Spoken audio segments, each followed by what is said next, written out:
লজ্জা করে না নিজের বোনের মতো ফ্রেন্ডের হবু বরের উপর নজর দিতে? প্রতিদিন ভালোবাসার নতুন নতুন গল্প পেতে চ্যানেলটি সাবস্ক্রাইব করে পাশে থাকা বেল বাটনে ক্লিক করুন। কোন সাহসে আমার হবু বরের সাথে রুম ডেটে এসেছিস তুই? হ্যাঁ, তুই না আমার বেস্ট ফ্রেন্ড? লজ্জা করে না নিজের বোনের মতো ফ্রেন্ডের হবু বরের উপর নজর দিতে? কতটা নির্লজ্জ বেহায়া হলে মানুষ এমনটা করতে পারে ভেবে পাচ্ছি না আমি। এটা আমি কি করছে? এটা ঠিক না। সোভা নিজের হুঁশে নেই, কিন্তু আমি তো আছে। আমি কোনো ধরনের ভুল করতে পারবো না। হাতে ওয়াইনের বোতল নিয়ে ঢলতে ঢলতে হাঁটছে শুভা। দেখেই বোঝা যাচ্ছে যে ও পুরো ড্রাঙ্ক। আজকে নিজের সবচেয়ে কাছের মানুষের কাছ থেকে সবচেয়ে বড় ধোঁকা পেয়েছে ও, যাকে ও নিজের বোনের চেয়েও বেশি ভালোবাসে, আর একজন যাকে ও নিজের বোনের থেকেও বেশি ভাবে। দুজন মিলে শুভাকে এমন ধোঁকা দিয়েছে যা ও স্বপ্নেও কল্পনা করেনি। আফটার সাম টাইম অফিসে বসে কাজ করছে শুভা। এমন সময় আননোন নাম্বার থেকে কল আসলো। হ্যালো, মিস শুভা বলছেন? জি। অ্যাকচুয়ালি আমরা হোটেলে রেট লাগিয়েছিলাম, তখন সবার সাথে দুজনকে অ্যারেস্ট করেছি। তারা দাবি করছে যে তারা স্বামী স্ত্রী, কিন্তু আমাদের বিশ্বাস হচ্ছে না। কারণ যদি তারা স্বামী স্ত্রী হতো তাহলে এরকম নোংরা হোটেলে কেন আসবে? ছেলেটার ফোনে আপনার নাম্বারটা প্রথমে ছিল, তাই আপনাকে অনুরোধ করছি এসে তাদের পরিচয়টা আমাদের দিতে। কথাগুলো বলেই ইন্সপেক্টর কল কেটে দিল। শরীরে ঝিম ধরে যাচ্ছে শুভার, হাত পা সমানে কাঁপছে ওর। কি শুনলো এইমাত্র ও? আভি সত্যিই কোনো মেয়ের সাথে? আর ভাবতে পারছে না শুভা। দ্রুত বেরিয়ে গেল ও পুলিশ স্টেশনের উদ্দেশ্যে। What the hell? আমাদের এভাবে বসিয়ে রাখার মানে কি? আমরা স্বামী স্ত্রী, কতবার বলবো আপনাদের? একটু ধৈর্য ধারণ করেন মিস্টার আফি। আমরা প্রমাণের জন্য একজনকে আসতে বলছি। সে এসেই আপনাদের বেল করিয়ে দিলেই আপনাদের যেতে দেওয়া হবে। আভি কিছুটা ঘাবড়ে যায় ইন্সপেক্টরের কথায়। তারপর কাঁপা কাঁপা কণ্ঠে বলে ওঠে ও। কাকে ফোন করছেন? আমাকে? শুভার কণ্ঠে আভি চমকে পিছনে তাকালো। শুভাকে পুলিশ স্টেশনে দেখে ভয়ে গলা শুকিয়ে আসছে ওর। শুভা ছলছল চোখে তাকিয়ে আছে আভির দিকে। আভির পাশেই রিশা মাথা নিচু করে বসে আছে। মিস শুভা। শুভা নিজেকে সামনে ইন্সপেক্টরের সামনে গিয়ে বলল, হ্যাঁ, আমি শুভা। তা উনারা কি সত্যি স্বামী স্ত্রী নাকি হোটেলের অন্য কোনো মতলবে উঠেছিল? শুভা চোখ ভরা ঘৃণা নিয়ে আভি আর রিশার দিকে তাকালো। ওর মাথা নিচু করে আছে।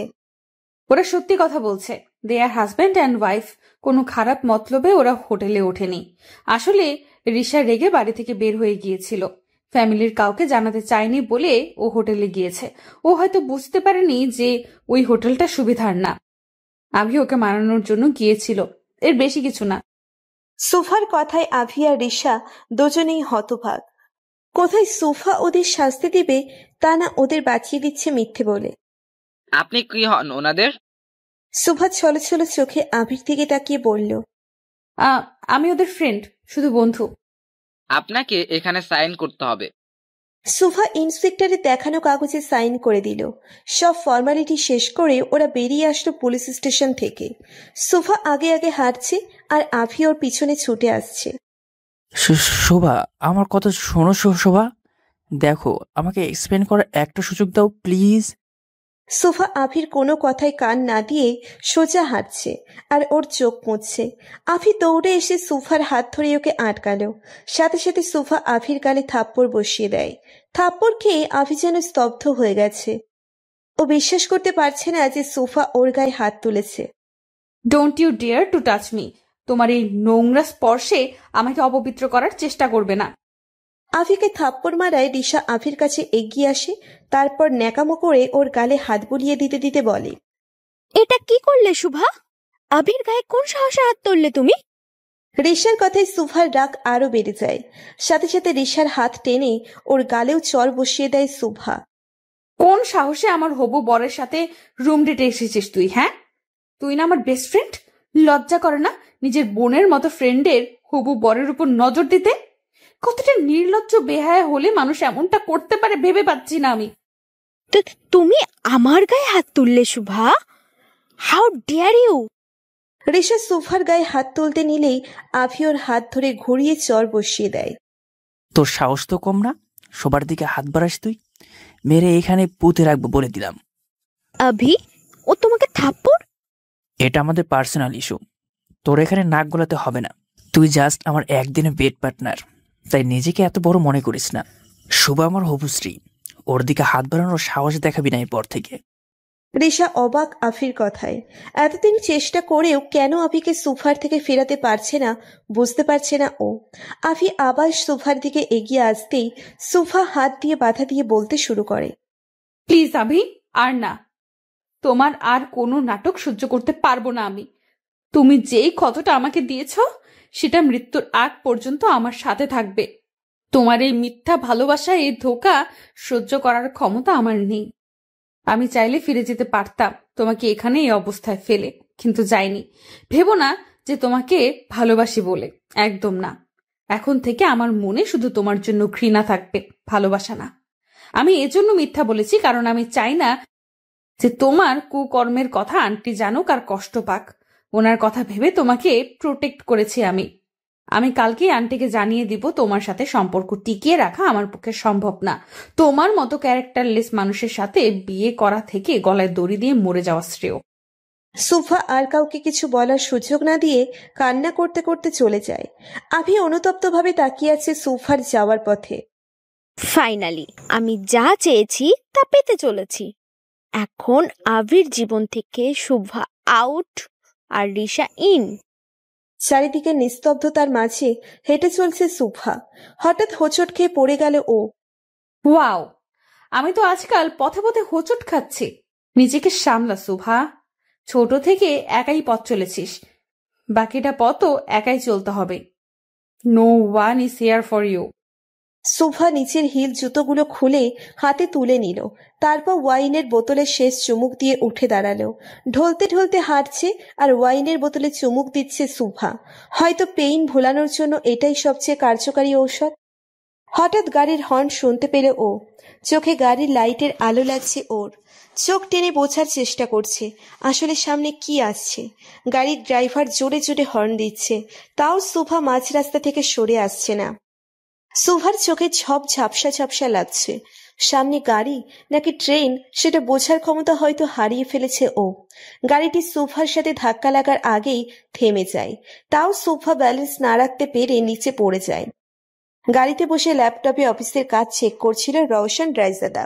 হঠাৎ এভাবে ব্রেক করায় বিরক্ত হয়ে ও অয়ন রওশনের ম্যানেজার এতক্ষণ এই ড্রাইভ করছিল, জিজ্ঞেস করে, হোয়াট দ্য হেল, এভাবে কেউ কার ব্রেক করে? এখনো ঠিকঠাক গাড়ি চালানো শিখতে পারলে না? বস, আমার দোষ না, সামনে কে যেন চলে এসেছিল তাই জোরে ব্রেক করতে হয়েছে। মানুষটি হয়তো আঘাত পেয়ে পড়ে গেছে। যাও গিয়ে দেখো মরে গেছে নাকি বেঁচে আছে। যত সব মূর্খের দল। জি বস। অয়ন দ্রুত নেমে সামনে যায়। সামনে একটি মেয়ে পড়ে আছে দেখে অবাক হয় ও। আপনি ঠিক আছেন? অয়ন গিয়ে সুভাকে সোজা করতেই চমকে যায়। এইটা তো সুভা ম্যাম। অয়ন দ্রুত উঠে রওশনের কাছে যায়, তারপর বলতে শুরু করে, বস, এই মেয়েটা ওই মেয়েটা। কি ওই মেয়েটা? রওশন কার থেকে বেরিয়ে সুভাকে দেখে অবাক হয়। শুভা? রওশন দ্রুত সোফার পাশে গেল। সোফার গা থেকে ওয়াইনের গন্ধ আসছে, আর পাশেই বোতল দেখে রওশন বুঝতে পারে যে সোফা ড্রাঙ্ক। হালকা জ্ঞান ফিরেছে সোফার। পিটপিট করে চোখ খুলে সামনে রওশনকে দেখছে, কিন্তু ভাবছে এটা আভি। ইউ চিটার, তুমি আবার আমার সামনে আসার সাহস কিভাবে করলে? সোফার ব্যবহারে রওশন অবাক হচ্ছে, কারণ ওকে সোফা চিটার বলছে। কি বলছো এগুলা? মাথা ঠিক আছে তোমার? আর তুমি এত রাতে একই অবস্থায় কেন শুভা? কি হাল করেছো নিজের? সোফাকে কোলে তুলে রওশন গাড়ির দিকে এগোয়। সোফা রওশনের বুকে কিল ঘুষি দিচ্ছে ইচ্ছে মতো। You cheated on me. You are a bloody cheater. I hate you. Just hate you. Rowshan সোফাকে ওর পাশের সিটে বসালো, তারপর অয়নকে বলল গাড়ি আফিদের বাড়ির দিকে ঘোরাতে। হঠাৎ সোফার খেয়াল থেকে আফি সরে গেল। এখন ও ভাবছে ওর পাশে অচেনা কেউ বসে আছে। ওর কাছে লোকটিকে রওশনের মতো লাগছে, মাতাল হলে যা হয়। এই, আপনি কি মিস্টার অ্যারোগেন্ট? না না, আপনি উনি হতে যাবেন কেন? আপনি তো কত ভালো। রওশন বিরক্ত হয়ে সোফার দিকে তাকালো। আচ্ছা, আপনি ওই খারুস একরু রওশন রায়জাদাকে চেনেন? রওশন আবার শকড প্লাস রেগে সোফার দিকে তাকালো। মানুষটা কতটা রুড অ্যারোগেন্ট হতে পারে তাকে না দেখলে বুঝতামই না। 1 নাম্বার ডেভিল, তেমন বদের হাড্ডি, সারাদিন মুখটা বাংলার 5 বানিয়ে রাখে। বেটা বুড়ো হয়ে যাচ্ছে তাও বিয়ে করে না। ও নো, এমন খারুস একরু অ্যারোগেন্ট ছেলেকে কে বিয়ে করবে? হ্যাঁ, একটুও হাসে না। জন্মের সময় হয়তো কেউ মুখে মধু দেয়নি। শোভা চুপ করো, আমার রাগ তুলো না, কারণ আমার রাগ সম্পর্কে তোমার কোনো ধারণা নেই। আরে আপনি রাখবেন কেন? কথায় কথায় রেগে যাওয়া তো খারুস রায়জাদার কাজ। আমি আদৌ এটা বুঝি না যে উনি মানুষ নাকি এলিয়েন। রওশন নিজের রাগ কন্ট্রোল করার চেষ্টা করছে, আর এইদিকে সুফা রওশনের সার্টিফিকেট তৈরি করছে বকে। অয়ন ভয়ে ভয়ে গাড়ি চালাচ্ছে। ও জানে রওশনের রাগ সম্পর্কে, তাই ভয় হচ্ছে ওর সুফার জন্য। বেচারির কপালে কি আছে? সুফার বকবক সহ্য করতে না পেরে রওশন আচমকা সুফাকে টেনে ওর ঠোঁটে নিচে ঠোঁট বসিয়ে দেয়। সুফা আচমকা এমন হওয়ায় অপ্রস্তুত হয়ে পড়ে। সুফা সরে আসতে চাইলে রওশন ওর কোমর জড়িয়ে ওকে নিজের আরো কাছে আনে। রাগের বশে এমনটা করলেও হঠাৎ ঘোরের মাঝে হারিয়ে যাচ্ছে রওশন। সুফা রওশনের কলার খামচে ধরেছে চোখ বন্ধ করে। হঠাৎ মিররে পেছনের দৃশ্য দেখে চোখ বড় বড় হয়ে গেছে অয়নের। সাথে সাথে গাড়ি জোরে ব্রেক করলো ও। আচমকা ব্রেক হওয়ায় রওশন সুফাকে নিয়ে সামনে ঝুঁকে পড়ে। রওশন সুফাকে ছেড়ে রাগীভাবে অয়নকে বলল, গাড়ি চালানো কি ভুলে গেছে অয়ন? বস, অফিসারদের বাসার বাইরে পৌঁছে গেছি। বাড়ির দিকে একবার, সোফার দিকে একবার তাকিয়ে কিছু একটা ভেবে অয়নকে বলল, গাড়ি ঘুরে রাজহাতে ভিলায় প্যাক করো। অয়ন তাই করল। সোফা ঢলে পড়েছে রওশনের বুকে। রওশন সোফার দিকে গভীরভাবে তাকিয়ে ওকে নিজের বুকে জড়িয়ে নেয়। ছি বস, এটা কি করছে? সুভা ম্যামকে কিস করেছে, নিজের ভাইয়ের হবু স্ত্রীকে। অফিসার জানলে ভয়ঙ্কর যুদ্ধ শুরু হবে এদের মাঝে। গাড়ি থামলো রাইজাদা ভিলার সামনে। রওশন গাড়ি থেকে নেমে সুফাকে কোলে তুলে ভেতরে প্রবেশ করে। অয়নের তো বুক ধুকপুক করছে। পুরো বাড়ি খালি, শুধু সুফা আর রওশন ভিতরে।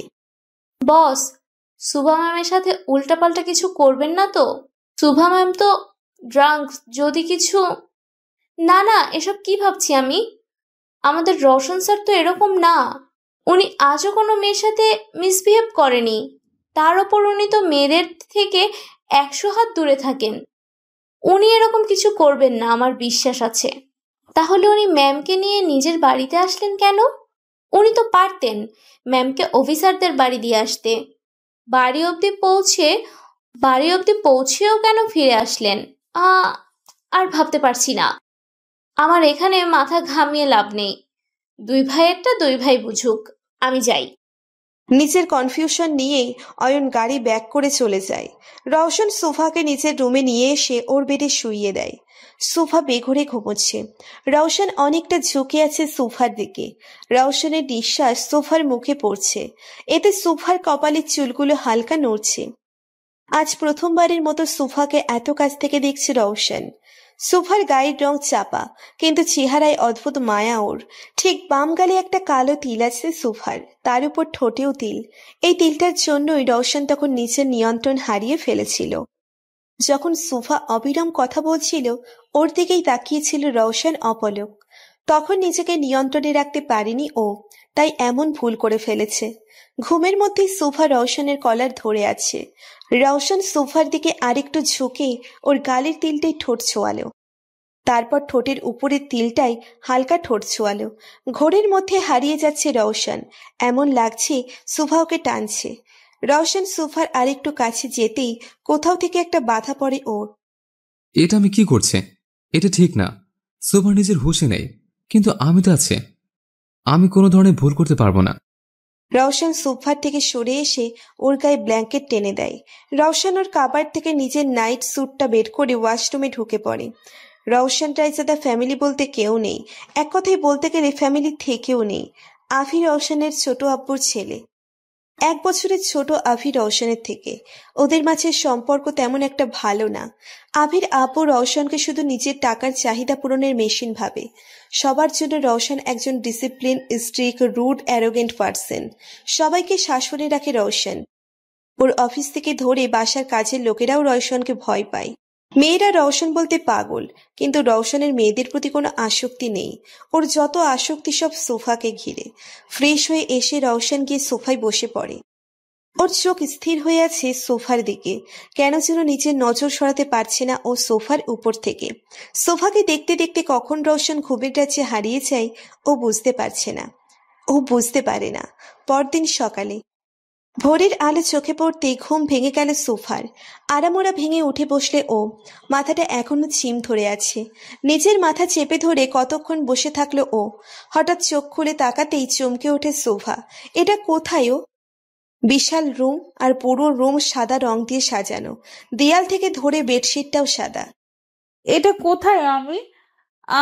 আর এখানে কেন? কার বাসা এটা? সোফা লাফ দিয়ে উঠে নিজের জামা কাপড় চেক করে, না, সব ঠিক আছে। স্বস্তির নিঃশ্বাস নিল সোফা। সোফাকে বেডে বসে রাতের কথা মনে করার চেষ্টা করছে। হঠাৎ কিছু একটা শব্দে ও দরজার দিকে তাকালো। একজন ভদ্রমহিলা ট্রে ভর্তি খাবার নিয়ে রুমে আসছেন। গুড মর্নিং ম্যাডাম, আমি ন্যান্সি, এই বাড়ির কেয়ারটেকার। স্যার বলেছে আপনি উঠলে আপনাকে আগে লেবুর শরবত দিতে। নিন। স্যার? কোন স্যার? রওশন স্যার। রওশনের নাম শুনেই সোফার মাথায় যেন আকাশ ভেঙে পড়ল। রওশন?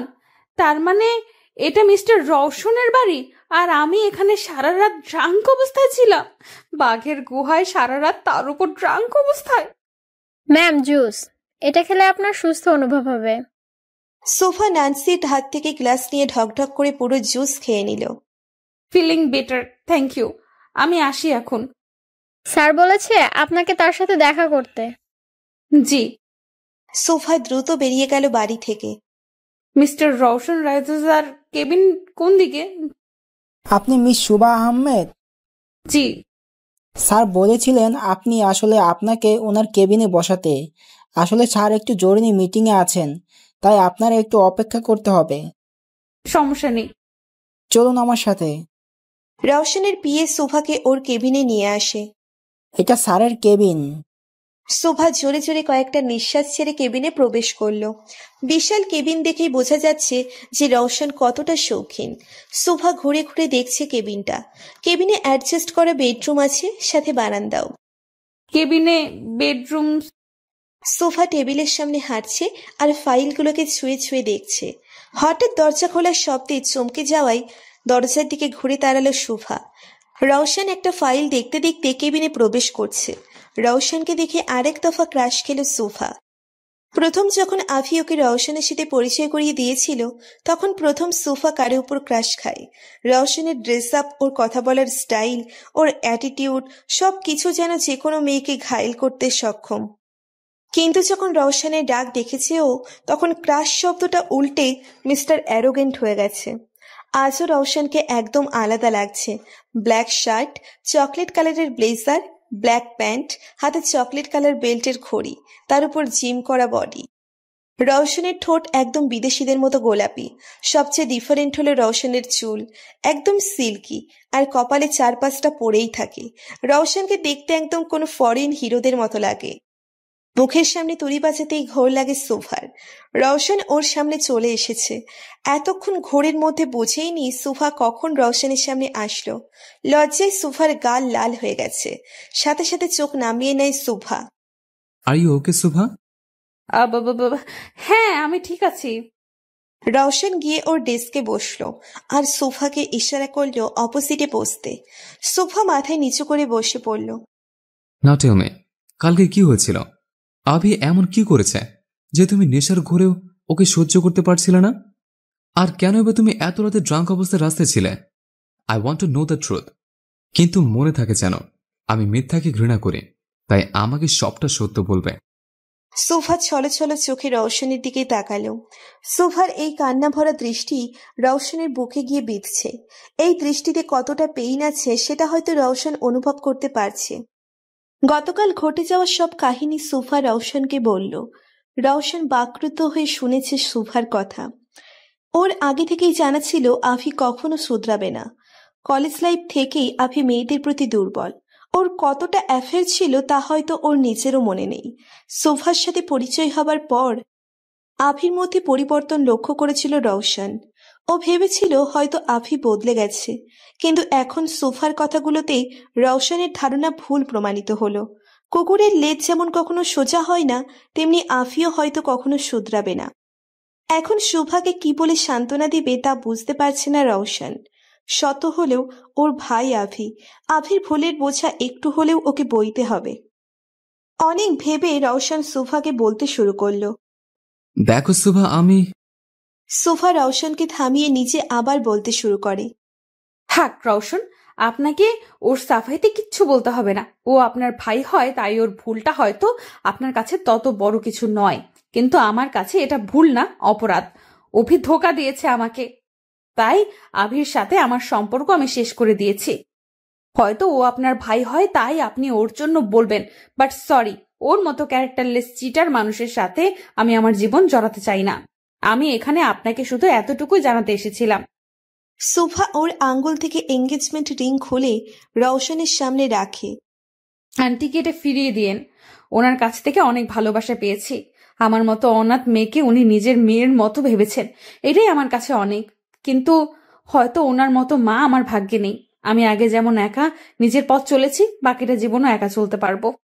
সুফা চলে যেতে নিলেই রওশন দাঁড়িয়ে বলতে শুরু করে। তুমি ভুল ভাবছো সুভা। সুফা ঘুরে তাকালো রওশনের দিকে। আভি আমার ভাই বলে যে আমি ওর হয়ে কথা বলবো, তা সম্পূর্ণ ভুল। রওশন রয়জাদা কখনো অপরাধকে সায় দেয় না, আর না অপরাধীকে ক্ষমা করে। ও তোমার সাথে অন্যায় করেছে, আর সেটার শাস্তি হিসেবে তুমি যদি ওর সাথে সম্পর্ক শেষ করতে চাও, এতে আমার কোনো আপত্তি নেই। কিন্তু একটা কথা ভেবে নিও, দুনিয়াটা কিন্তু এত সহজ না। তোমার নিজেকে সামলাতে শিখতে হবে। Don't depend on others. Don't worry Roshan, আমি নিজেকে সামলাতে পারি। ছোটবেলা থেকেই একাই নিজের পথ চলেছি, বাকিটা পথও একা চলতে পারবো। সুফা চলে গেল। রওশন এখনো অপলক তাকিয়ে আছে সুফার যাওয়ার দিকে। সুফার ভেতরটা অবস্থা ও অনুভব করতে পারছে। যখন সুফা নিজেকে অনাথ বলেছিল, কথাটা বুকে গিয়ে লেগেছে রওশনের। অনাথ শব্দটা কতটা কষ্টের সেটা হয়তো রওশনের থেকে ভালো কেউ জানে না। রওশন উঠে জানালার সামনে গিয়ে দাঁড়ায়। থাই গ্লাসের বিপরীত ব্যস্ত শহরটা দেখছে ও। সবাই সবার মতো ব্যস্ত এই শহরে, কারো ব্যথা অনুভব করার সময় কারো নেই। এতটুকুতে ভেঙে পড়লে চলবে না সুভা, তোমাকে স্ট্রং হতে হবে। নিজেকে প্রমাণ করতে হবে দুনিয়ার সামনে। এই ব্যস্ত শহরে ভিড়ে নিজেকে টিকিয়ে রাখতে হবে। তুমি যত কমজোর হবে, আশেপাশের মানুষ তোমাকে ততই ডাবানোর চেষ্টা করবে। অনেক কষ্টে ঘুরে দাঁড়িয়েছে আমি, নিজেকে প্রতিষ্ঠিত করেছে শুধুমাত্র এই ব্যস্ত শহরের মানুষদের সাথে টিকে থাকার জন্য। তোমাকেও তাই করতে হবে। দুনিয়া ততটা সহজ না যেমনটা তুমি ভাবো। রওশনের চোখের কোণা দিয়ে পানি জমে আছে, কিন্তু রওশন সেটা গড়িয়ে পড়ার আগেই নিজের বৃদ্ধ আঙ্গুল দিয়ে মুছে ফেলে। সবার একটা অতীত থাকে, রওশনেরও আছে, সেটা খুব শীঘ্রই জানতে পারবেন। পার্কের একটা বেঞ্চে বসে আছে সুফা। ভাবছি ওর আগের জীবন আর এখনকার মধ্যে কতটা পরিবর্তন এসেছে।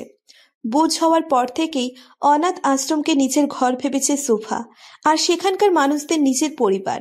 লেখাপড়ায় ভালো হওয়ার সুবাদে সুফাকে স্কলারশিপ দেওয়া হয়। নিজের যোগ্যতা প্রমাণ করে প্রতিষ্ঠিত হয়েছে সুফা।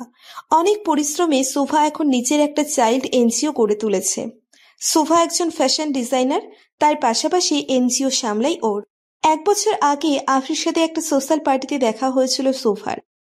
অনেক কম সময়ে অনেক গভীর বন্ধুত্ব হয়ে যায় সুফা আর আভির। রিশা সুফার কলেজ লাইফের ফ্রেন্ড ছিল, সব সময় সুফার পাশে থেকেছে ও। আভি সুফাকে ওর মায়ের সাথে পরিচয় করিয়ে দেয়। আভির মা সুফাকে নিজের মেয়ের মতো ভালোবাসা দিয়েছে। এই ভালোবাসার প্রতি দুর্বল হয়ে পড়ে সুফা, কারণ মায়ের ভালোবাসা কেমন সেটা ও কখনো বোঝেনি। আশার মাঝে নিজের মাকে খোঁজার চেষ্টা করেছে সুফা। এর মধ্যে আভি সুফাকে প্রপোজ করে। সুফাও রাজি হয়ে যায়। একমাত্র কারণ ছিল আশা। ও আভির প্রতি নিজের ভালো লাগাকে ভালোবাসার নাম দিয়ে দেয়। আভি আর আশার প্রতি অনেক দুর্বল হয়ে পড়ে সুফা, কারণ পরিবারের অর্থ কি সেটা এদের কাছ থেকেই জেনেছে ও। কিন্তু হঠাৎ করেই সব স্বপ্ন ভেঙে তছনছ হয়ে গেল ওর। যাদের এত বিশ্বাস করেছে, শেষে ওরাই ওকে সবচেয়ে বড় ধোঁকা দিল। নিজেদের প্রতি তাচ্ছিল্যের হাসি আসছে সুভার। কত সহজেও মানুষকে বিশ্বাস করে নেয়, আর সে মানুষ ওকে ধোঁকা দিয়ে বুঝিয়ে দেয় সুফা কতটা বোকা। আর না, আর কারো প্রতি দুর্বল হব না আমি, আর না কাউকে বিশ্বাস করব। বিশ্বাসের মর্যাদা দিতে জানে না কেউ। আমাদের চারপাশে শুধু ধোঁকা বিরাজমান। শুভা নিজের চোখের পানি মুছে নিজেকে নর্মাল করে নেয়, তারপর বলে, আমার জীবন থেকে আভি রিশা নামের অধ্যায় শেষ হয়ে গেছে। ওদের আর কোনো স্থান নেই আমার জীবনে। I hate you, I just hate you Avi. আভির কল আসছে শুভার ফোনে। কাল থেকে অসংখ্য কল আর মেসেজ এসেছে আভির। শুভা কোনোটার উত্তর দেয়নি। আবার কল আসতেই শুভা কল কেটে ফোন সুইচ অফ করে রেখে দেয়। এখন থেকে কোনো পিছুটান নেই। আমি আমার লাইফ নিজের মতো করে গুছিয়ে নিব। আমার লাইফে আভি নামক কারো অস্তিত্বের স্থান হবে না। পরদিন প্রতিদিনের মতো অফিসের জন্য রেডি হচ্ছে শুভা। হোয়াইট জিন্স আর হোয়াইট টপস পরে উঁচু করে ঝুঁটি বেঁধে নিয়েছে, হালকা মেকআপ আর শুজ, ব্যাস রেডি অফিসের জন্য। শুভা এমন বিহেভ করছে যেন কিছুই হয়নি। ব্যাগ নিয়ে বেরিয়ে পড়ল শুভা। বাইরে আসতেই ওর চোখ গেল সাদা রঙের গাড়িটার দিকে। আভি দাঁড়িয়ে আছে গাড়ির সাথে হেলান দিয়ে, হয়তো শুভার অপেক্ষায় করছিল ও। শুভা আভিকে দেখেও না দেখার ভান করে ওর গাড়ির দিকে গেল। আভি শুভাকে দেখা মাত্রই দৌড়ে যায়, কিন্তু ততক্ষণে শুভার গাড়ি অনেক এগিয়ে চলে গেছে। আভি অনেক ডাক দিয়েছিল শুভাকে, কিন্তু শুভা পেছনে ফেরেনি। এটা তুমি ঠিক করছো না শুভা। আমি আভি রায়জাদা, আমার পিছনে হাজারো মেয়ে ঘুরে, অথচ তুমি আমাকে দেখেও না দেখার ভান করে চলে গেলে। আমাকে অ্যাভয়েড করার পরিণাম অনেক খারাপ হবে। পরদিন অফিসে শুভা অফিসে ঢুকতেই ওর সামনে রিশা চলে আসে। রিশা আর শুভা একই অফিসে কাজ করে। শুভা রিশাকে দেখেও না দেখার ভান করে, নিজের কেবিনে চলে যায়। কেবিনে বসে কাজ করছে শুভা। এমন সময় ওর ল্যান্ড ফোনে কল আসে। হ্যালো, ইয়েস স্যার, আমি এক্ষুনি আসছি। শুভার বস কল করেছিল, ওকে কেবিনে ডেকে পাঠিয়েছেন উনি। May I come in sir? হ্যাঁ, ভিতরে আসুন। স্যার ডেকেছেন? জি মিস শুভা, আসলে কালকে একটা প্রদর্শনীও থ্রো করা হয়েছে ফ্যাশন ডিজাইনারদের জন্য। আপনাদের নিজস্ব ডিজাইন করা জুয়েলারি আর ড্রেস প্রদর্শন করার সুযোগ দেওয়া হবে সেখানে। এটা আপনাদের জন্য গোল্ডেন চান্স নিজেদের ক্যারিয়ার গড়ার। আমাদের অফিস থেকে দুজন সিলেক্ট করা হয়, তার মধ্যে আপনি একজন। Really sir? কিন্তু আরেকজন কে? রিশা। রিশার নাম শুনেই শুভার মুখ ফ্যাকাশে হয়ে যায়। আশা করব আপনারা ভালো পারফরমেন্স দিতে পারবেন। I will try my best. Shubha বেরিয়ে এলো বসের কেবিন থেকে। পার্টিসিপেট করবে, তার মানে কালকে রিশার মুখোমুখি হতে হবে ওকে। এটা আমার ক্যারিয়ারের জন্য অনেক গুরুত্বপূর্ণ। আমাকে যেভাবেই হোক জিততে হবেই। মনোযোগ সহকারে কাজ করছে শুভা প্রদর্শনী ফাংশনের জন্য। কাজ করতে করতে কখন অফিস টাইম শেষ হয়ে যায় বুঝতে পারে না শুভা। হঠাৎ ঘড়ির দিকে চোখ যেতেই দেখে 8টা বেজে গেছে। সবাই হয়তো চলে গেছে এতক্ষণে। শুভা সব গুছিয়ে রেডি করে বেরিয়ে পড়ল অফিস থেকে। বাইরে আসতেই আভিকে গাড়ির সামনে দেখতে পেল শুভা। হয়তো ওর জন্যই অপেক্ষা করছিল এতক্ষণ। সোফা আভিকে অ্যাভয়েড করে চলে যেতে নিলেই আভি এসে সোফার হাত ধরে আটকায়।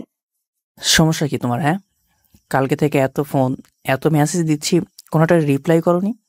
আর আজ সকালে আমাকে এমনভাবে ইগনোর করলে যেন আমি তোমার চোখেই পড়িনি। আভি সোফার হাত খুব জোরে ধরেছে, এতে সোফা ব্যথায় হাত ছুটাছুটি করছে। ওর চোখে পানি চলে এসেছে ব্যথায়।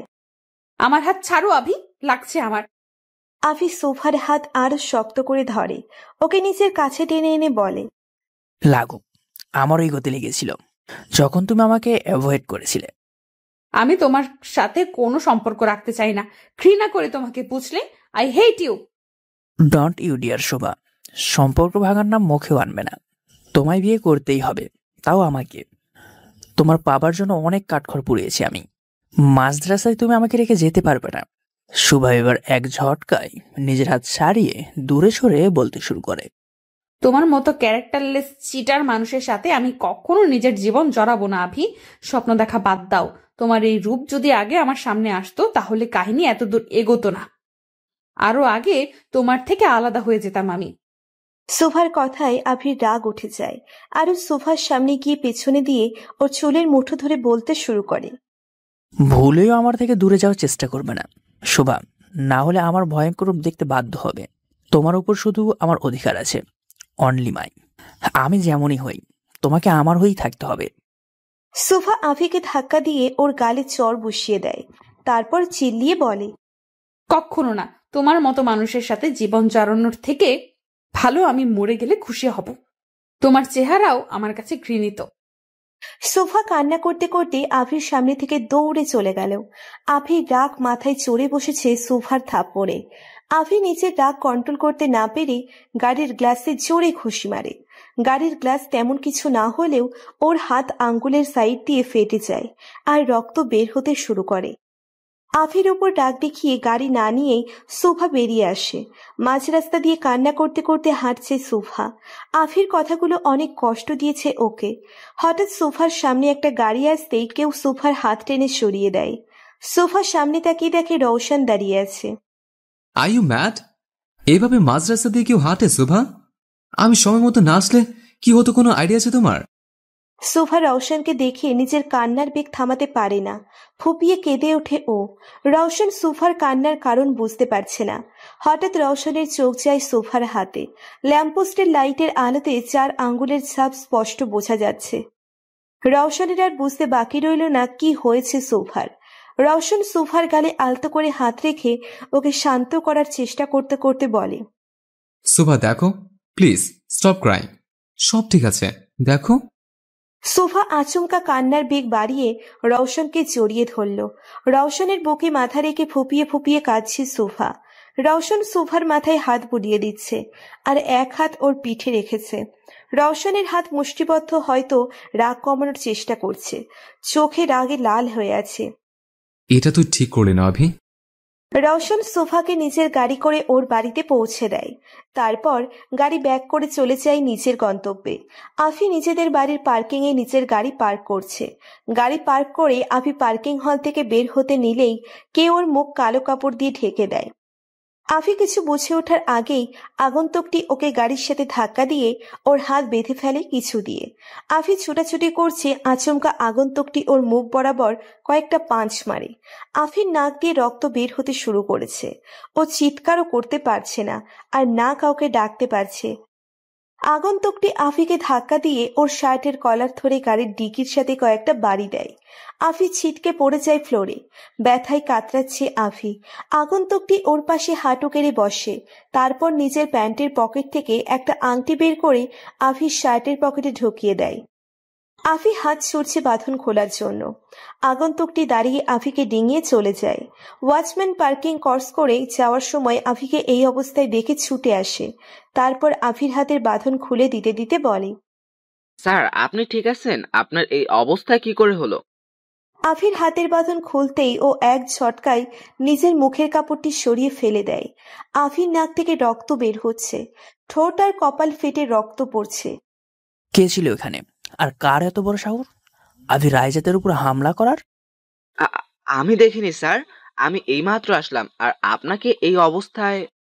আফি নিজের ঠোঁটের কোণায় আঙ্গুল দিয়ে রক্ত মুছতে মুছতে বলে, কে হতে পারে এটা যে আমার বাড়িতে ঢুকে আমার উপর হামলা করে চলে যায়? হঠাৎ আফির খেয়াল হলো লোকটি ওর পকেটে কিছু রেখে গিয়েছে। আফি চট জলদি নিচের পকেট থেকে রিংটি বের করে। রিংটি বের করেই আফি চমকে যায়, কারণ এটি সুভার রিং, যেটাও এঙ্গেজমেন্টের দিন সুভাকে পরিয়েছিল। আফি রিংটা মুঠো করে হিংস্র চোখে বলে, তো এটা তোমার কাজ শোভা? আমাকে আমার বাড়িতেই গুন্ডা দিয়ে পিটিয়ে প্রতিশোধ নিলে? তোমাকে তো আমি মাসুদ ভাবতাম, কিন্তু তুমি তো। ইট ইস ওকে বেবি, খেলা তো সবে শুরু। আমার প্রতিঘাতের জন্য প্রস্তুত থেকো। নিজের বেডে বসে হাতে ফার্স্ট এইড করছে রওশন। আভিকে মারা আগন্তুকটি রওশনই ছিল। সুভাকে কষ্ট দেওয়ার যোগ্য শাস্তি দিয়েছে ও আভিকে। আভিকে মারার সময় ডান হাতে আঘাত পেয়েছে ও। হাতের আঙ্গুলের দিক দিয়ে ফেটে রক্ত বের হচ্ছে। সেখানে মলম লাগিয়ে স্কিন করে নেয় রওশন। রওশন বারান্দায় চলে যায়। তারপর রেলিংয়ে হাত রেখে আকাশের দিকে তাকিয়ে বলতে শুরু করে, রওশন কখনো কারো অপরাধ ক্ষমা করে না, সে যেই হোক। ভুল করলে সেটা যোগ্য শাস্তি রওশন দিতে জানে। তোর সবচেয়ে বড় ভুল হলো তুই সুভাকে কষ্ট দিয়েছিস। সুভার চোখের পানি আমার বুকের বাপাসের ব্যথা তীব্র করে দেয়। ওর কষ্ট সহ্য হয় না আমার, কিন্তু বারবার তুই ওর কষ্টের কারণ হয়ে দাঁড়াস। ভেবেছিলাম সুভা তোর সাথে সুখী থাকবে, তাই ওকে তোর কাছে সঁপে দিয়েছিলাম, কিন্তু না, আমি ভুল ছিলাম। তুই ওর যোগ্যও না। আমি সবসময় সুভার পাশে ছিলাম, আছি, আর থাকবো ছায়া হয়ে। আমার ভালোবাসা আমার মাঝে থাকবে। This is the erection of my love. ওর ভালোর জন্য নিজেকে সবসময় ওর থেকে আড়াল করে রেখেছে। ওর আড়ালে ওর সব স্বপ্ন পূরণ করেছে। ওকে সব কষ্ট আর বিপদ থেকে রক্ষা করেছে। ভবিষ্যতেও এটাই করব। ওর কোনো ক্ষতি হতে দিব না আমি। আগে ভাবতাম তোর সাথে ওর খুশি জড়িয়ে আছে, তাই তোদের মাঝে আসার চেষ্টা করিনি, কিন্তু এখন তুই ওর জন্য সবচেয়ে বড় বিপদ। তাই তোর আর সুভার মাঝে আমি দেয়াল হয়ে দাঁড়িয়ে থাকবো। রওশন শক্ত করে রেলিংটা ধরে, এতে ওর হাত থেকে আবারও রক্ত ঝরতে শুরু করে। কিন্তু এতে রওশনের কোনো ভ্রুক্ষেপ নেই। ও নিজের মতো করেই আকাশের দিকে তাকিয়ে আছে। পরদিন সকালে সোফা নিজের সব প্রেজেন্টেশন গুছিয়ে নেয়। আজ অনেক বড় দিন ওর জন্য। এত বড় কম্পিটিশনে পার্টিসিপেট করছে ও। রেডি হয়ে বেরিয়ে পড়ে সোফা। শহরের সবচেয়ে বড় প্রদর্শনী হল বুক করা হয়েছে কম্পিটিশনের জন্য। 2 রাউন্ডের প্রতিযোগিতা হবে 2 দিনে। সেখানে থাকা এবং কাজের সব ব্যবস্থা করা হয়েছে। সোফা অফিসে পৌঁছেই ওর বসের কাছে গিয়ে সব ফাইল জমা দেয়। ওয়েল ডান সুভা, তোমার সবগুলো ডিজাইন মাইন্ড ব্লোয়িং হয়েছে। Thank you sir. দীপ্ত সোফাকে সব রুলস বুঝিয়ে ওকে নিয়ে স্টুডিওতে চলে আসে, যেখানে কম্পিটিশন থ্রো করা হবে। স্টুডিওর পাশেই হোটেল বুক করা, যেখানে সবার থাকার ব্যবস্থা করা হয়েছে। প্রায় দেশের নামকরা অনেক ফ্যাশন ডিজাইনাররা এখানে পার্টিসিপেট করতে এসেছে। তাদেরকে দেখে সোফার চেহারার রং পাল্টে যায়, কারণ সবাই অনেক বড় মাপের কম্পিটিটর ওর জন্য। এদেরকে বিট করা হয়তো অনেক কষ্টসাধ্য হবে সোফার জন্য। আর সবচেয়ে বড় কথা হলো রিশাও এখানে আছে। যতটুকু সোফা রিশাকে চেনে, ও জেতার জন্য যে কোনো সীমানা অতিক্রম করতে পারে। আর এখন তো সোফা ওর সবচেয়ে বড় শত্রু। সোফাকে হারানোর জন্য নিশ্চয়ই ওর মাথায় কোনো না কোনো কুবুদ্ধি ঘুরপাক খাচ্ছে। কিছুক্ষণের মধ্যেই কম্পিটিশনের চিফ গেস্টরা চলে আসবেন। তারপর তারা তোমাদের ফাইল জমা নিয়ে রাতে কম্পিটিশন শুরু করবে। বাট স্যার, চিফ গেস্ট কারা? আসলেই দেখতে পারবে। বাইরে সবাই শোরগোল করছে যে চিফ গেস্ট চলে এসেছে। সব রিপোর্টাররা গেটের সামনে প্রস্তুতি নিচ্ছে তাদের ইন্টারভিউ নেওয়ার জন্য। চলো। দীপ্ত সোফাকে নিয়ে হলের বাইরে চলে আসে। প্রথমে গাড়ি থেকে একজন মহিলা নেমে আসেন। সব রিপোর্টাররা তার কাছে গিয়ে প্রদর্শনী সম্পর্কে প্রশ্ন করতে শুরু করে। ইনি হচ্ছেন আনিকা বোস, আমাদের শহরের সবচেয়ে নামি দামি ফ্যাশন ডিজাইনার। পরে আর একটা কালো গাড়ি এসে থামে। সবার নজর সেখানে শিফট হয়ে যায়। রিপোর্টাররা দৌড়ে সেই গাড়ির সামনে যায়, আর কিছু গার্ডস এসে তাদের গাড়ি থেকে একটু দূরে সরিয়ে দেয়।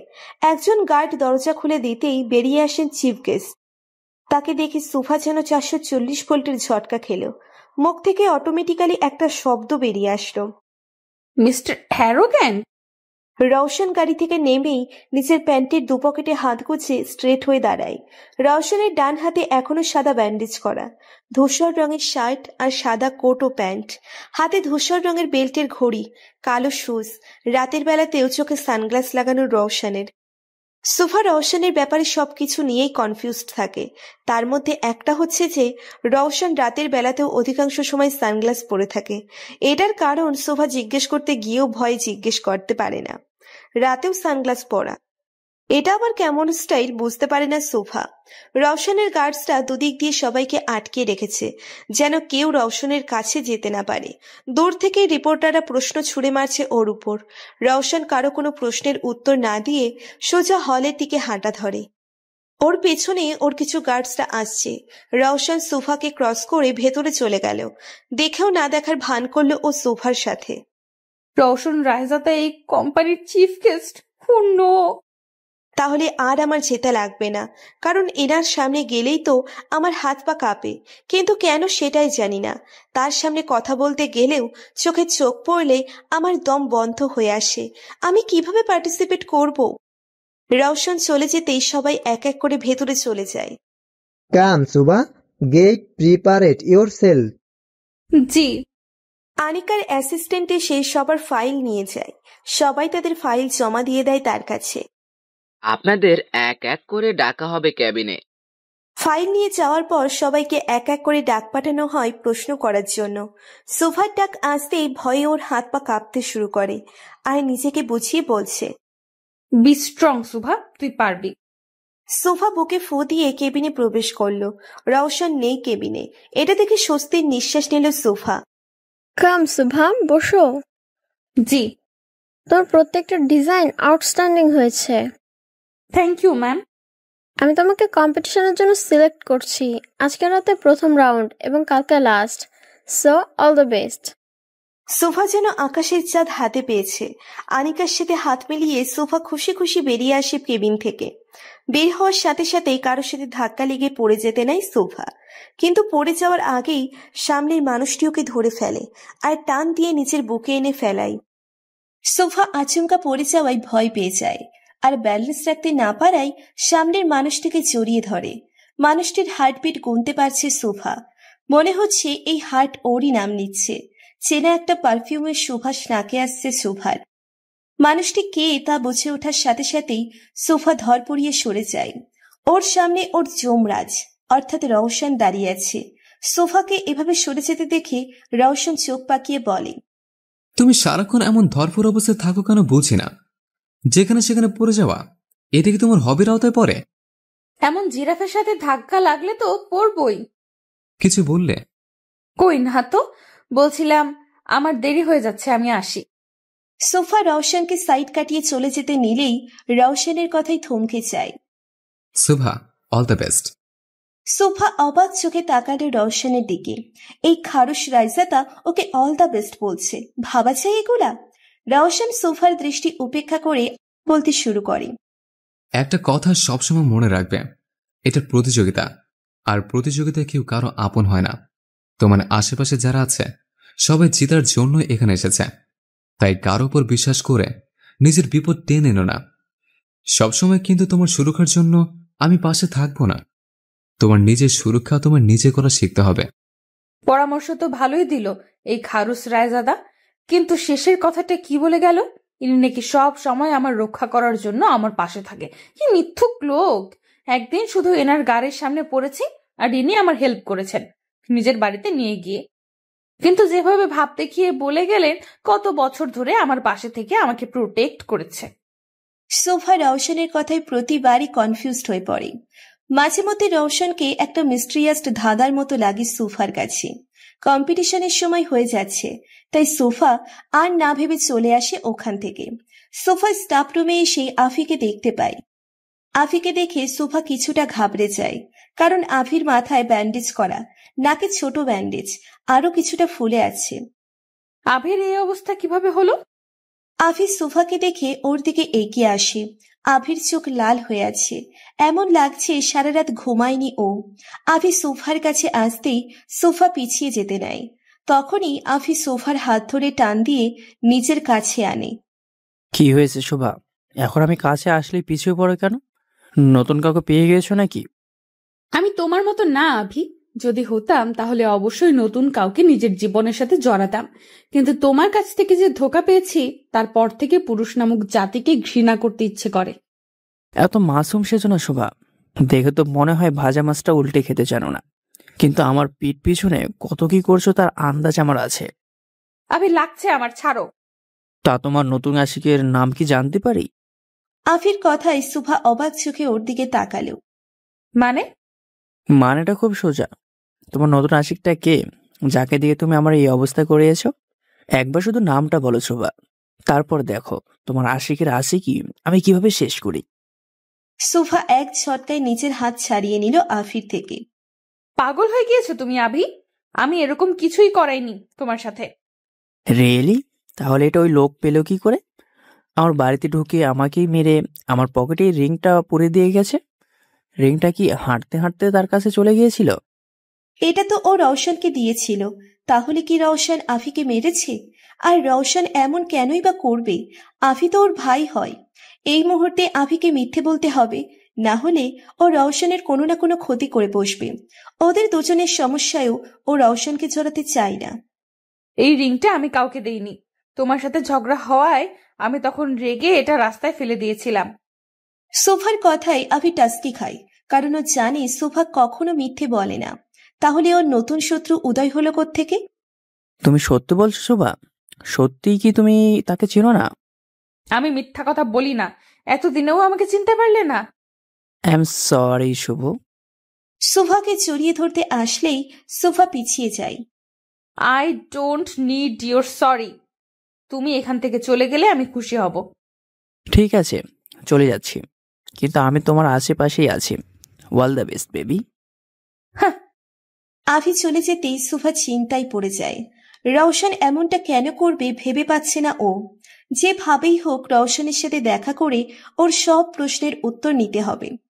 আফটার সাম টাইম সোফা আর বাকি সব কম্পিটিটররা হলে বসে আছে। সবাই নিজেদের প্রেজেন্টেশন নিয়ে ব্যস্ত। অপর সাইডেই রিশা বসেছে। সোফার পাশে একটা ছেলে বসেছে। Hi miss Shubha. হাই। আমি Zahid, nice to meet you. Sofa জাহিদের সাথে কথা বলতে আনকমফোর্টেবল ফিল করছে। আসলে জাহিদ একটু বেশি চিপকু টাইপের, আর ওর দৃষ্টিও সোফার কাছে কেমন যেন লাগছে। রওশন আর আনিকা আসতেই প্রেজেন্টেশন শুরু হয়। সবার প্রেজেন্টেশন সুন্দর হয়েছে, কিন্তু রওশন কারোটা দেখছে না। ও নিজের ফোন নিয়ে ব্যস্ত। সোফার প্রেজেন্টেশনের ফাইল আনিকা ধরতেই রওশন ওর থেকে ফাইলটা নিয়ে নিজেই চেক করে। সব ফাইল চেক করা শেষে রওশন আনিকাকে কিছু বলে বেরিয়ে যায় হল থেকে। আনিকা এতগুলো কম্পিটিটর থেকে শুধু 5 জন সিলেক্ট করে, তার মধ্যে সুফা, জাহিদ আর রিশাও আছে। কালকে ফাইনাল রাউন্ড করা হবে, তাই সবাইকে হলের সামনে বুকিং করা হোটেলে থাকার ব্যবস্থা করে দেওয়া হয়েছে। সোফা নিজের সব প্রয়োজনীয় জিনিসপত্র গুছিয়ে হোটেলে চলে যায়। আভিও সেম হোটেলে রুম বুক করেছে, যেন সোফার উপর নজর রাখতে পারে। আভি সোফার সাথে কথা বলার চেষ্টা করলেও সোফা ওকে অ্যাভয়েড করে। সোফার রুম 3rd ফ্লোরে 125 নম্বরে। সোফা নিজের রুমে এসে ফ্রেশ হতে চলে যায়। কিছুক্ষণ বাদে সোফা ওয়াশরুম থেকে চুল মুছতে মুছতে বেরিয়ে আসে। হঠাৎ দরজায় কেউ নক করায় সোফা গিয়ে ডোর খুলে দেয়। জাহিদ দাঁড়িয়ে আছে রুমের বাইরে। জাহিদ, আপনি? কেন, আসতে পারি না? জাহিদের দৃষ্টি সোফার কাছে ভালো লাগছে না, কিছু একটা ঘাপলা মনে হচ্ছে। না, মানে এই সময় কোনো প্রয়োজন ছিল? জাহিদ সোফাকে সাইড করে ওর রুমে ঢুকতে ঢুকতে বলে, প্রয়োজন তো ছিল। এভাবে জাহিদ রুমে ঢুকে পড়ায় কিছুটা অবাক হয় সোফা। তাও ভদ্রতার খাতিরে ও কিচ্ছু বলল না। কি প্রয়োজন? তোমাকে। জি? আমি ঘুরিয়ে ফিরিয়ে কথা বলতে পছন্দ করি না, তাই ক্লিয়ারলি বলছি। প্রথম দেখাতেই তোমাকে আমার ভালো লেগেছে, তাই আমার তোমাকে চাই। এখন তুমি নিজের ইচ্ছায় রাজি হবে নাকি সেটা টোটালি তোমার উপর ডিপেন্ড করে। সোফা শকড প্লাস রেগে যায় জাহিদের কথায়। ওর রুমে এসে ওকেই বাজে প্রস্তাব দিচ্ছে, কি সাহস! জাহিদ সোফার কাছে এসে ওর গালে হাত রাখতে নিলে সোফা সরে যায়। বের হন আমার রুম থেকে এক্ষুনি, না হলে আমি গার্ডসদের ডেকে আপনাকে বের করব। জাহিদ সোফার হাত ধরে ওকে হ্যাচকা টান দিয়ে নিজের কাছে নিয়ে আসলো, তারপর বলল, স্টপ ইট সুভা, এত ড্রামা করার কিছুই নেই, কেউ কিছু জানতে পারবে না, প্রমিস। সোফা জাহিদকে ধাক্কা দিয়ে সরিয়ে ওর গালে চড় বসিয়ে দেয়, তারপর বলে, আপনার মতো বাজে মন মানসিকতা আমার না জাহিদ। নিজের এই ফালতু অফার নিয়ে বের হন এক্ষুনি, জাস্ট গো। সোফার হাতে চড় খেয়ে জাহিদের মাথায় রক্ত গরম হয়ে যায়। ওর রেগে সোফার হাত ধরে ওকে ধাক্কা দিয়ে বেডে ফেলে দিয়ে বলে, ভালোই ভালো বলছিলাম, বাট আফসোস তোমার মতো মেয়েরা ভালো কথার দাম দিতে জানে না, তোমাদের সাথে জোর জবরদস্তি করতে হয়। সোফা উঠে যেতে নিলে জাহিদ সোফার হাত চেপে ধরে বেডে। দেখেন, ভালো হবে না বলে দিলাম। সোফার ধাক্কায় জাহিদ তিল পরিমাণ নড়ছে না, বরং ওর হাত আরো জোরে চেপে ধরছে। জাহিদ সোফার দিকে আরেকটু এগিয়ে যেতে নিলেই বাধা অনুভব করে। হঠাৎ কেউ পেছন দিয়ে ওর কলার চেপে ওকে ধাক্কা দিয়ে ফ্লোরে ফেলে দেয়। জাহিদ সরে যেতেই সোফা এক ঝটকায় উঠে পড়ল। সামনের মানুষটিকে দেখে সোফার রিয়াকশন বদলে যায়। রওশন অগ্নি দৃষ্টিতে তাকিয়ে আছে জাহিদের দিকে, চোখ দুটো দিয়ে যেন লাফা বের হবে, এমন ভয়ঙ্কর লাল হয়ে আছে রওশনের চোখ। রাগে ঘাড়ের রগও ফুলে গেছে, আর হাত মুষ্টিবদ্ধ করে রেখেছে, যেন রাগ সংবরণ করতে পারে। রওশনকে দেখতে এতটা ভয়ঙ্কর লাগছে যে সোফার গলা শুকিয়ে যাচ্ছে ভয়ে। এমন লাগছে জাহিদকে যেন কাঁচা চিবিয়ে খাবে রওশন। স্যার, আপনি? কেন, নিজের একান্ত মুহূর্তে আমাকে এখানে আশা করনি? না স্যার, আসলে। জাহিদ কথাগুলো বলতে বলতে উঠতে নিলেই রওশন ওর বুকে লাথি দিয়ে ওকে দূরে ছিটকে ফেলায়। জাহিদ সোজা দরজার সাথে বাড়ি খায়, আর দরজা ধাক্কার চোটে বন্ধ হয়ে যায়। আর দরজা ধাক্কার চোটে বন্ধ হয়ে যায়। অটোমেটিক লক দরজা, তাই সামান্য পুশ করাই বন্ধ হয়ে গেছে। আহ! রওশন জাহিদের দিকে তেড়ে গিয়ে ওর কলার ধরে দাঁড় করিয়ে আরো 4-5টা ঘুষি মারল নাক বরাবর। রওশন জাহিদকে মারছে আর চিৎকার করে বলছে, তোর সাহস কি করে হয় সোফার দিকে খারাপ দৃষ্টি দেওয়ার? শুধু তা নয়, ওর দিকে হাত বাড়ানোর সাহস পেলি কোথা থেকে তুই? সোফা মারপিটকে ভয় পায় প্রচুর। রওশনের এই রূপ দেখে ও যেন জমে গেছে। ভয় কাঁপছে সোফা দূরে দাঁড়িয়ে। এইদিকে সোফার রুমের দিকে আসছে রিশা আর আভি। যদি তোমার কথায় 1% মিথ্যে থাকে, আমি তোমাকে কি করব? We have a no idea. আমি নিজের চোখে দেখেছি আভি, ওই জাহিদকে সুভার রুমে যেতে। এত রাতে একটা ছেলে একটা মেয়ের রুমে কেন যাবে বলো? নিশ্চয়ই ওদের মাঝে কিছু চলছে। আজকেই তুমি প্রমাণ পেয়ে যাবে তোমার সুভা কত বড় ক্যারেক্টারলেস। যদি রিশার কথাই সত্যতা থাকে, তাহলে কি জাহিদই সেই লোক যে সেদিন আমার উপর হামলা করেছিল? রওশন জাহিদকে মারতে মারতে প্রায় আধমরা বানিয়ে ফেলেছে। নিস্তেজ হয়ে গেছে জাহিদ, আর একটু হলে বুঝি মরেই যাবে। জাহিদের এই অবস্থা দেখে সুভার ভয় আরো বেড়ে যায়। ও দৌড়ে রওশনের কাছে গিয়ে ওকে আটকানোর ক্ষমতা করে। রওশন, এবার ছেড়ে দিন প্লিজ, মরে যাবে তো ও। সুভার কথা যেন রওশনের কানে যাচ্ছে না। ও জাহিদকে মারতেই আছে। সোফা গিয়ে রওশনের হাত ধরে ফেলে। এতে রওশন সোফার দিকে অগ্নিদৃষ্টিতে তাকায়। রওশনের এই দৃষ্টি যথেষ্ট সোফাকে ভয় পাইয়ে দেওয়ার জন্য। সোফা রওশনের দিকে তাকিয়ে ঢোক গিলল, তারপর আমতা আমতা করে বলল, ওর কিছু হলে আপনারও বিপদ হবে রওশন। রওশন এবার সোফার বাহু ধরে ওকে নিজের কাছে এক ঝটকায় নিয়ে আসলো। তারপর দাঁতে দাঁত চেপে বলতে শুরু করলো, এত কিসের কথা ছেলেদের সাথে?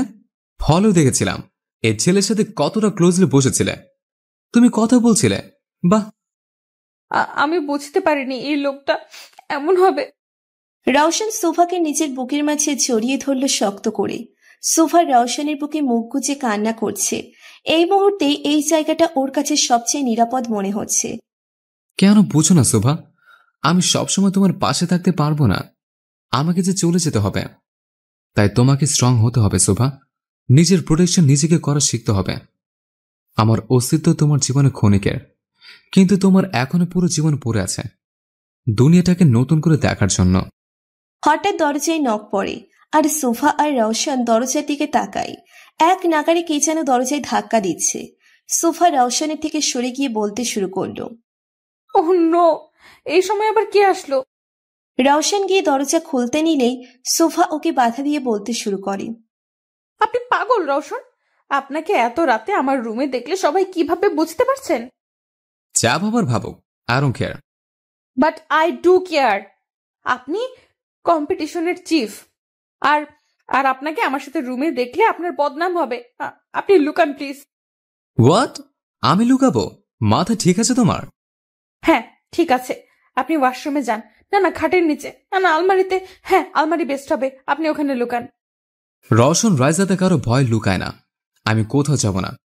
আপনার ইগোটা প্লিজ কিছু সময়ের জন্য তালা মেরে রাখুন, আমার জন্য প্লিজ। দেখো শোভা, দরজা ধাক্কানো আরো বেড়ে গেছে। সোফা রওশনের হাত ধরে ওকে আলমারির ভিতরে ধাক্কা দিয়ে ঢুকিয়ে দেয়। তারপর বলে, আমার জন্য কিছুক্ষণ ভেতরে থাকেন প্লিজ। রওশন আর কিছু বলতে পারল না, রাগে ওর শরীর জ্বলছে। সোফা আলমারি বন্ধ করে দিয়ে দরজা খোলে। দরজা খুলতেই আফি হন্ততন্ত করে ভেতরে ঢোকে, ওর পিছনে রিশাও। কোথায় ও? হ্যাঁ, আফির চোখ যায় ফ্লোরে পড়ে থাকা জাহিদের দিকে। বেচারা মার খেয়ে ফেইন্ট হয়ে পড়ে আছে। এরই অবস্থা কে করলো? আমি। সোফার কথা শুনে আফি আর রিশা দুজনেই হতভম্ব হয়ে গেল। তুমি ওকে এভাবে পিটিয়েছো? অবভিয়াসলি, এখানে কি আর কেউ আছে নাকি যে ওকে পিটাবে? আফি পুরো রুমে চোখ পুড়িয়ে নিল। আসলে কেউ নেই। কিন্তু তুমি ওকে এভাবে মারলে কেন? কি অবস্থা হয়েছে ওর? সোফা রিশার দিকে অগ্নি দৃষ্টিতে তাকিয়ে বলল, ও নিজের কাজের জন্য উচিত শাস্তি পেয়েছে। কি এমন করে ফেললো? একটা মেয়ের রুমে এসে তার সাথে মিসবিহেভ করা কি কোনো অপরাধের আওতায় পড়ে না? He is trying to molest me. বাজে ব্যবহার করেছে আমার সাথে। হাউ ডেয়ার হি, আজকে মেরে ফেলবা নাকি? আফি রেগে জাহিদের দিকে এগোতেই সুভা ওকে আটকায়। ওর ভুলের শাস্তি ও পেয়ে গেছে, তোমার কিছু করা লাগবে না। আফি কয়েকটা নিঃশ্বাস নিয়ে নিজেকে শান্ত করল, তারপর কাউকে কল করে বলল, hello, Avi Raizade speaking. Room number 125-এ ময়লা পড়ে আছে, এসে এটাকে পরিষ্কার করে নিয়ে যান। আফি সোফার দিকে তাকাতেই দেখল ওর কাঁধের উপরে খামচির দাগ আর রক্ত জমে আছে। সুভা, তোমার ঘাড় থেকে তো কেটে রক্ত বেরোচ্ছে। আফি এগিয়ে আসতেই শোভা পিছিয়ে যায়, এতে আফির কদম থেমে যায়। তোমার সিম্প্যাথির প্রয়োজন নেই আমার, আমি একটু রেস্ট নিব।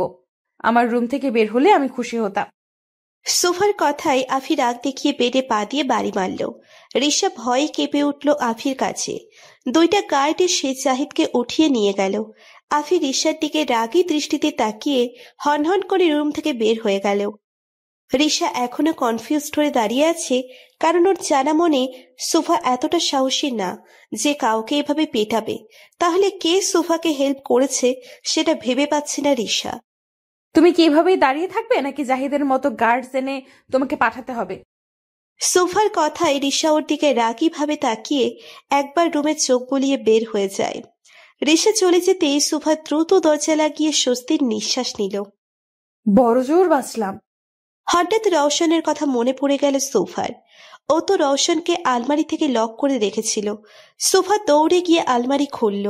আলমারি খুলতেই রওশন কাঁচতে কাঁচতে বেরিয়ে এলো ভেতর থেকে। বড় বড় নিঃশ্বাস নিচ্ছে রওশন, যেন এতক্ষণ দম আটকে ছিল ওর। রওশনের চেহারা লাল হয়ে গেছে আর ঘেমে পুরো শরীর একাকার। রওশন গিয়ে মাথা চেপে বেডে বসে পড়ল। সোফার মধ্যে অপরাধবোধ কাজ করছে, কারণ ও জানে রওশনের গরমে অ্যালার্জি আছে। ও গরম আর রোদের তাপ সহ্য করতে পারে না। শরীর লাল হয়ে যায় রওশনের, যেমনটা এখন হয়েছে। সোফা ভয়ে ভয়ে রওশনের সামনে এগোলো, তারপর ওর পিঠে আলতো করে হাত রেখে বলল, আর ইউ ওকে রওশন? সোফার কথায় রওশন ওর দিকে অগ্নি দৃষ্টিতে তাকালো। তুমি আমার যে অবস্থা করেছ তারপরও কি আমার ওখানে থাকা উচিত? এক কাজ করি, আধা ঘন্টার জন্য তোমাকে আলমারিতে লক করে রাখে, তখন তুমি নিজেই বুঝতে পারবে আমি ওকে আছি কিনা। সোফা ঢোক গিলল রওশনের কথায়। এখন যদি সত্যি রওশন ওকে আলমারিতে আটকিয়ে দেয়, ও তো অন্ধকারকে ভয় পায়। তারপর ওর বন্ধ জায়গায় সাফোকেশন প্রবলেম আছে। সোফার কপাল বেয়ে ঘাম পড়ছে কথাগুলো ভেবে। সোফার ফেস দেখে রওশন বুঝতে পারল যে সোফা ভয় পেয়ে গেছে আর নিচের কল্পনাতেই হয়তো আলমারিতে লক হওয়ার এক্সপেরিমেন্ট করে ফেলেছে। এভাবে দাঁড়িয়ে না থেকে আমাকে এক গ্লাস পানি দাও। সোফা হন্ততন্ত করে গ্লাসে পানি ভরে এনে রওশনকে দিল। ওর হাত প্রচন্ডভাবে কাঁপছে। রওশন সোফার হাত থেকে গ্লাসটা নিয়ে ওটা সোফার দিকে এগিয়ে দিল। আমার থেকে বেশি তোমার পানির প্রয়োজন। সোফা একবার রওশনের দিকে তো একবার গ্লাসের দিকে তাকালো। সোফা আচমকা রওশনের হাত থেকে গ্লাসটা নিয়ে ঢকঢক করে সব পানি শেষ করে ফেলল। এখন হয়তো একটু ভালো লাগছে। রওশন সোফার ঘাড়ের ঘামাচির দাগটা লক্ষ্য করলো। লাল হয়ে রক্ত জমে গেছে জায়গাটা। ফার্স্ট এড বক্সটা নিয়ে আসো তো। কিন্তু কেন? আমি কাউকে এক্সপ্লেনেশন দেই না, তুমি জানো, তাই চুপচাপ সেটা করো যেটা বলছে। সোফা দ্রুত নিচের লাগেজ থেকে ফার্স্ট এইড বক্সটা বের করে রওশনকে দিল। এটা সব সময় সোফার কাছে থাকে, যেন কোনো বিপদে হাতের সামনে পাওয়া যায়। রওশন বক্সটা নিয়ে বেডে রাখলো, তারপর সোফার হাত ধরে ওকে নিয়ে নিজের পাশে বসিয়ে দিল। আচমকা হাতে টান লাগায় সোফা ব্যালেন্স করতে পারল না। সাথে সাথে রওশনের কাঁধ ধরে ফেলল ও। রওশন বক্স থেকে তুলো আর অ্যান্টিসেপটিক বের করে সোফার সামনে এগোতে নিলেই সোফা ভয় পিছিয়ে যায়, কারণ ও জানে এতে ব্যথা জায়গা চলবে। রওশন সোফাকে এক টানে নিজের কাছে এনে শক্ত করে ওর হাত ধরল, যেন নড়তে না পারে। Don't move. সোফা রওশনের কথায় ভয়ে ফ্রিজড হয়ে বসে রইল। রওশন আলতো করে সোফার ঘাড়ে তুলো দিয়ে পরিষ্কার করে দিচ্ছে। সোফা রওশনের শার্ট খামচে ধরে ব্যথায় চোখ বন্ধ করে ফেলে। রওশন নিজের সম্পূর্ণ চেষ্টা করছে যেন সোফা ব্যথা না পায়, তাও যেহেতু এটা অ্যান্টিসেপটিক একটু তো চলবেই। সোফা চোখ খিচে বন্ধ করে আছে আর ওর চোখের কোণায় পানির ফোঁটা জমে গেছে। রওশনের কাঁধের দিকে শার্ট সোফা শক্ত করে খামচে ধরেছে, এতে রওশনও ব্যথা পাচ্ছে, তাও কিছু বলছে না। রওশন ব্যথা জায়গাটা পরিষ্কার করে ওখানে ছোট্ট একটা ব্যান্ডেজ লাগিয়ে দেয়। সোফার দিকে তাকাতেই দেখলো সোফা চোখ খিচে বন্ধ করে রেখেছে। রওশন পলকহীনভাবে তাকিয়ে আছে সোফার চেহারার দিকে। এত কাছ থেকে সোফাকে দেখার সুযোগ কখনো হয়নি ওর, হয়তো এর পরেও হবে না, তাই আজ নিজের চোখে তৃষ্ণা মিটিয়ে দেখছেও সোফাকে। আচমকা রওশন সোফার ঘাড়ের খামচির জায়গাটায় গভীরভাবে নিচের ঠোঁট ছুঁয়ে দিল। সোফা শক্ত হয়ে চোখ খুলল। ওর চোখ বড় বড় হয়ে গেছে রওশনের কাছে। শরীর কাঁপতে শুরু করেছে অটোমেটিকলি। রওশন একে একে 2-3টা চুমু দিল সোফার ঘাড়ে, তারপর উঠে 1 সেকেন্ডও দেরি না করে বেরিয়ে গেল রুম থেকে। সোফা যেন স্ট্যাচু হয়ে গেছে। কি করলো রওশন? সব ওর মাথার উপর দিয়ে গেল। এখনো শরীর কাঁপছে ওর, গলাও শুকিয়ে গেছে, দম যেন আটকে যাচ্ছিল এতক্ষণ। এইদিকে রওশন নিচের রুমে এসে সোজা ওয়াশরুমে ঢুকে গেল। ঝর্ণা ছেড়ে দিয়ে বড় মিরারটার দিকে মুখ ফিরিয়ে ঝর্ণার নিচে দাঁড়িয়ে আছে রওশন। ঝর্ণার পানি সম্পূর্ণ ভিজিয়ে দিচ্ছে ওকে। ওরা চুলগুলো নিমেষেই নুইয়ে গেল পানিতে ভিজে। বড় বড় নিঃশ্বাস নিচ্ছে রওশন। বারবার একই ভুল কেন করি আমি? ওর থেকে নিজেকে দূরে রাখতে চাই, অথচ নিজে ওর এত কাছে চলে যাই কেন? ওয়াই? কেন নিজের আবেগে নিয়ন্ত্রণ নেই আমার? আমি রওশন রায়জাদা, আমার কোনো দুর্বলতা নেই, তাও কেন ওকে নিজের দুর্বলতা বানিয়ে নিলাম? রওশন শাওয়ারের নিচে হাঁটু কেড়ে বসে পড়ল। আমি এমন একটা গোলক ধাঁধে আছে, না তোমাকে কাছে টানতে পারছে আর না দূর সরাতে পারছে। রওশন চোখ বন্ধ করে ফেলল। শোভার চেহারা ভেসে উঠছে ওর চোখে।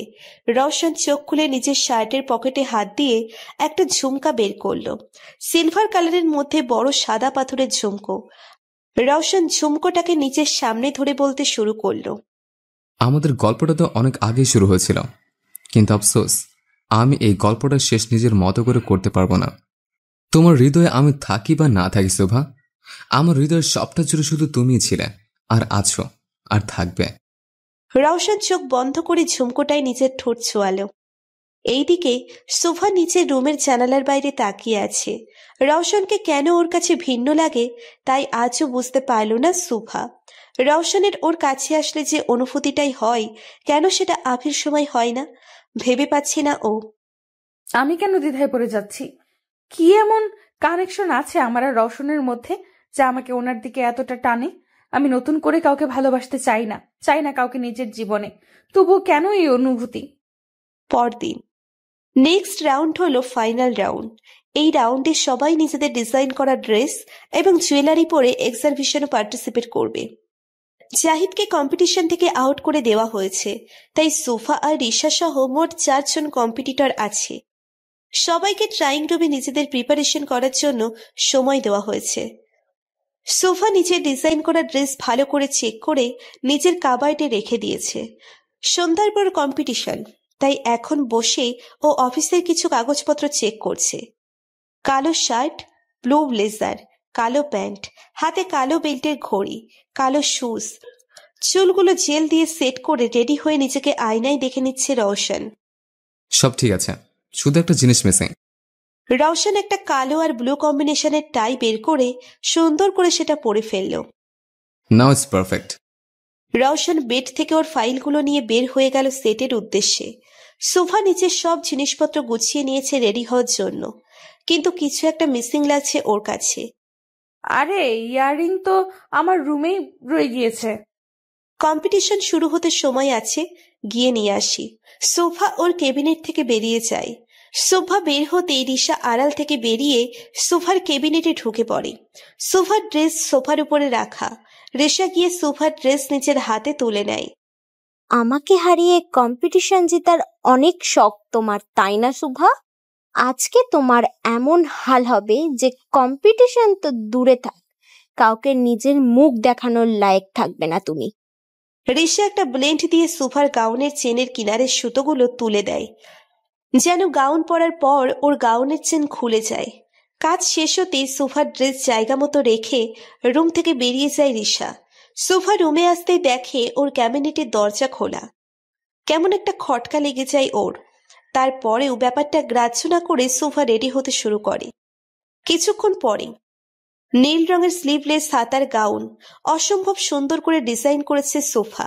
গাউনের সামনের দিকে সাদা নেটের কোটি সিস্টেম। গাউনটা পুরো ফ্রোজেনের ইলসার গাউনের মতো দেখতে, কিন্তু এতে কিছুটা ইউনিক ডিজাইন দিয়েছে সোফা। ড্রেসের সাথে ম্যাচিং করে গলার স্টোনের পেন্ডেন্ট আর ইয়াররিং ডিজাইন করা হয়েছে। চুলগুলো পাফ করে নিচের দিকে কার্ল করে এক সাইডে এনে চুলে স্টোনের স্টার ক্লিপ লাগিয়েছে। সব মিলিয়ে সোফাকে পুরো প্রিন্সেসের মতো লাগছে। সোফা আর বাকি সব কন্টেস্টেন্ট স্টেজের সামনে এসে দাঁড়িয়েছে। সোফাকে দেখে সবাই হা হয়ে গেছে। সবচেয়ে ইউনিক ডিজাইন তৈরি করেছে Sofa. Wow Subha, you rock. আজকে হয়তো হেরে যাওয়া নিশ্চিত আমাদের। তুমি বেশিই বলে ফেলছো মিতু, তোমার ডিজাইনও সুন্দর হয়েছে। সোফাকে আর চোখে দেখছে রিশা, আর মনে মনে ভাবছে, হেসে নাও সুভা, হয়তো আজকের পর থেকে হাসতে ভুলে যাবে তুমি। ও মাই গড, মিস্টার রায়জাদা। মিতুর কথায় সোফা পেছনে ঘুরল। রওশনকে দেখে মুখ অটোমেটিক্যালি হা হয়ে গেল ওর। রওশন অয়নকে কিছু বোঝাতে বোঝাতে হেঁটে ভেতরে আসছে। সবাই ড্যাব ড্যাব করে তাকিয়ে আছে রওশনের দিকে। আশেপাশে সবাই হা হয়ে দেখছে রওশনকে। এমনিতেই ও সবার ক্রাশ, তার উপর আজকে ওর লোক দেখে সবাই আরো ফিদা হয়ে গেছে। রওশন সামনে তাকাতেই সোফাকে দেখে থমকে গেল ও। ওর হার্টবিট দ্রুত হয়ে গেছে, চোখের পলক পড়ছে না। সোফাকে কোনো প্রিন্সেসের থেকে কম লাগছে না আজকে। রওশনকে এভাবে নিচের দিকে তাকিয়ে থাকতে দেখে সোফা কিছুটা লজ্জা পেয়ে নিচের মাথা নিচু করে ফেলে। স্যার। অয়নের ডাকে ঘোর কাটল রওশনের। রওশন সোফার থেকে চোখ সরিয়ে বলে, বলো। স্যার, সবাই অপেক্ষা করছে, যাবেন না? হ্যাঁ চলো। রওশন সোফার দিকে এক পলক তাকিয়ে স্টেজের দিকে চলে গেল। আনিকা আর বাকি সবার সাথে হাত মিলিয়ে নিচের চেয়ারে বসে পড়ল ও। কম্পিটিশন শুরু হয়ে যায়। সব লাইট অফ হয়ে স্টেজের কালার লাইট জ্বলে ওঠে। সব কম্পিটিটর এক এক করে সামনে আসে। সর্বশেষে আসে সোফা। ওর কিছুটা নার্ভাস লাগছে, তা ওর চেহারা দেখেই বোঝা যাচ্ছে। রওশন গভীরভাবে পর্যবেক্ষণ করছে সোফাকে। সব চিপরা এটা সেটা প্রশ্ন করছে ওদেরকে। সোফা অনেক সুন্দরভাবে সব প্রশ্নের উত্তর দিচ্ছে। হঠাৎ করে ওর অনুভূতি হচ্ছে যে ওর গাউনটা নিচে সরে আসছে, হয়তো চেইন ধীরে ধীরে ছুটে যাচ্ছে। ভয়ে সোফার হার্ট কেঁপে উঠছে। নিচের ড্রেস শক্ত করে মোট করে ধরে সোফা। রওশন ভালোভাবেই সোফার রিয়াকশন নোটিস করছে। ও বুঝে উঠতে পারছে না সোফার হঠাৎ ভয় পাওয়ার কারণ। রওশন, আমার ড্রেসে। রওশন সোফার পিঠের দিকে তাকাতেই দেখল ড্রেসের চেনের কিছু অংশ ছুটে যাচ্ছে, যার কারণে গাউনটা শরীর থেকে নিচে নেমে আসছে। রওশন নিচের চোখ সরিয়ে নেয়, তারপর সোফাকে সরিয়ে নিজের কোট খুলে ওর গায়ে জড়িয়ে দিয়ে গম্ভীরভাবে বলে, গিয়ে চেঞ্জ করে আসো ফাস্ট। কিন্তু কম্পিটিশন। এত কিছু ভাবতে হবে না তোমাকে, I will manage, go. Sofa রওশনের কথা মতো নিচের ট্রায়াল রুমে চলে গেল। রওশনের চোখ যায় সোফার রুমের বাইরের সিসি ক্যামেরার দিকে। রওশন কাউকে কল করে কথা বলতে শুরু করে। কম্পিটিশন কিছু সময়ের জন্য থামিয়ে দিয়েছে রওশন। সবাইকে বলা হয়েছে কিছু টেকনিক্যাল প্রবলেমের জন্য 1 ঘন্টার জন্য ফাংশন অফ থাকবে। এই 1 ঘন্টায় সোফার অপরাধীকে খুঁজে উপযুক্ত শাস্তি দিতে হবে রওশনের। কয়েক ঘন্টা পরে কম্পিটিশন আবার স্টার্ট করা হয়েছে। সব কম্পিটিটর আবার আগের মতো যার যার জায়গায় দাঁড়িয়ে আছে। সোফা সেম ডিজাইনের ড্রেস পরেছে। কম্পিটিশনের রুল যে কোনো ডিজাইন তৈরি করলে 2টো করতে হবে, যেন পরবর্তীতে কোনো সমস্যা হলে কাজে লাগানো যায়। আজকে রুলটা সোফাকে বাঁচিয়ে দিল। রিশা সোফার দিকে আর চোখে তাকাচ্ছে আর রাগে ফুঁসছে। ও বুঝে উঠতে পারছে না যে সোফার ড্রেস এখনো কিছু হচ্ছে না কেন। এত সুন্দর প্ল্যান করলো, তাহলে ভেস্তে গেল। সবাইকে প্রশ্ন করা শেষে রিশার টার্ন আসে। আনিকা রিশাকে কিছু জিজ্ঞেস করার আগেই রওশন বলে ওঠে, মিস রিশাকে প্রশ্ন আমি করব। শিওর। তো মিস রিশা, আপনি যে ড্রেসটা পরে আছেন সেটা কি আপনি নিজে ডিজাইন করেছেন নাকি কপি করা? অবভিয়াসলি আমি ডিজাইন করেছি। ও গুড। এখন আমাকে বলেন যে আপনি জেতার জন্য কি কি করতে পারেন, আই মিন কোন পর্যায়ে যেতে পারেন আপনি একটি কম্পিটিশন জেতার জন্য। আপনি কি বলছেন? আমি কিছুই বুঝতে পারছি না স্যার। নেভার মাইন্ড, আমি আপনাকে লাইভ শো দেখে বুঝিয়ে দিচ্ছি যে আপনি জেতার জন্য কোন লেভেলে নামতে পারেন। রিশার হাত পা ভয়ে বরফ হয়ে যাচ্ছে। ইচ্ছে করছে সব ফেলে পালিয়ে যেতে, কিন্তু সেটাও করতে পারবে না, কারণ এখান থেকে এই মুহূর্তে বের হওয়া অসম্ভব। অয়ন স্টেজের লাইটের পাওয়ার কমিয়ে দিয়ে প্রজেক্টর অন করে দেয়। প্রজেক্টরের সিন দেখে সবাই হা হয়ে গেছে। শোভার ক্যাবিনেটের সিসি ক্যামেরায় ফুটেজ এটা। শোভা বেরিয়ে যেতে রিশা কিভাবে শোভার ড্রেস নষ্ট করেছে সব দেখানো হচ্ছে। সব ক্যাবিনেটে সিসি ক্যামেরা ফিট করা, যেন যে কোনো সমস্যার দ্রুত সমাধান করা যেতে পারে। আজকে ক্যামেরাটা থাকার কারণে সবাই আসল কালপ্রিটকে শনাক্ত করতে পারল। শোভা ঘৃণা ভরা চোখে তাকালো রিশার দিকে। ও ভাবতে পারেনি রিশা এতটা নিচে নামতে পারে। হিংসা মানুষকে কতটা নিম্ন স্তরে নামিয়ে দেয় তার জলজ্যান্ত প্রমাণ হচ্ছে রিশা। সবাই কানাকানি করছে। রিশা লজ্জার ভয়ে মাথা নিচু করে আছে। ভিডিও শেষ হতেই প্রজেক্টর অফ হয়ে যায়। সাথে সাথে সবাই চুপ করে যায়। ছি রিশা, তোমার লজ্জা হওয়া উচিত নিজের কাজে। একজন মেয়ে হয়ে অন্য একজন মেয়ের সাথে এমনটা করতে তোমার বিবেকে বাঁধলো না? পুলিশের নাম শুনে ভয়ে কেঁপে ওঠে রিশা। মাথা নিচু করে কান্না করছে ও। রিশাকে কি শাস্তি দেওয়া হবে সেটা শোভা ডিসাইড করবে। রওশনের কথায় শোভা অবাক চোখে তাকালো রওশনের দিকে। আমি যেহেতু ও তোমার কালপ্রিট, তাই ওকে শাস্তি দেওয়ার অধিকারও তোমার। রওশনের কথায় রিশা আরো ভয় পেয়ে যায়। না জানি শোভা ওকে কি শাস্তি দেয়। আমি ওকে কি শাস্তি দেব?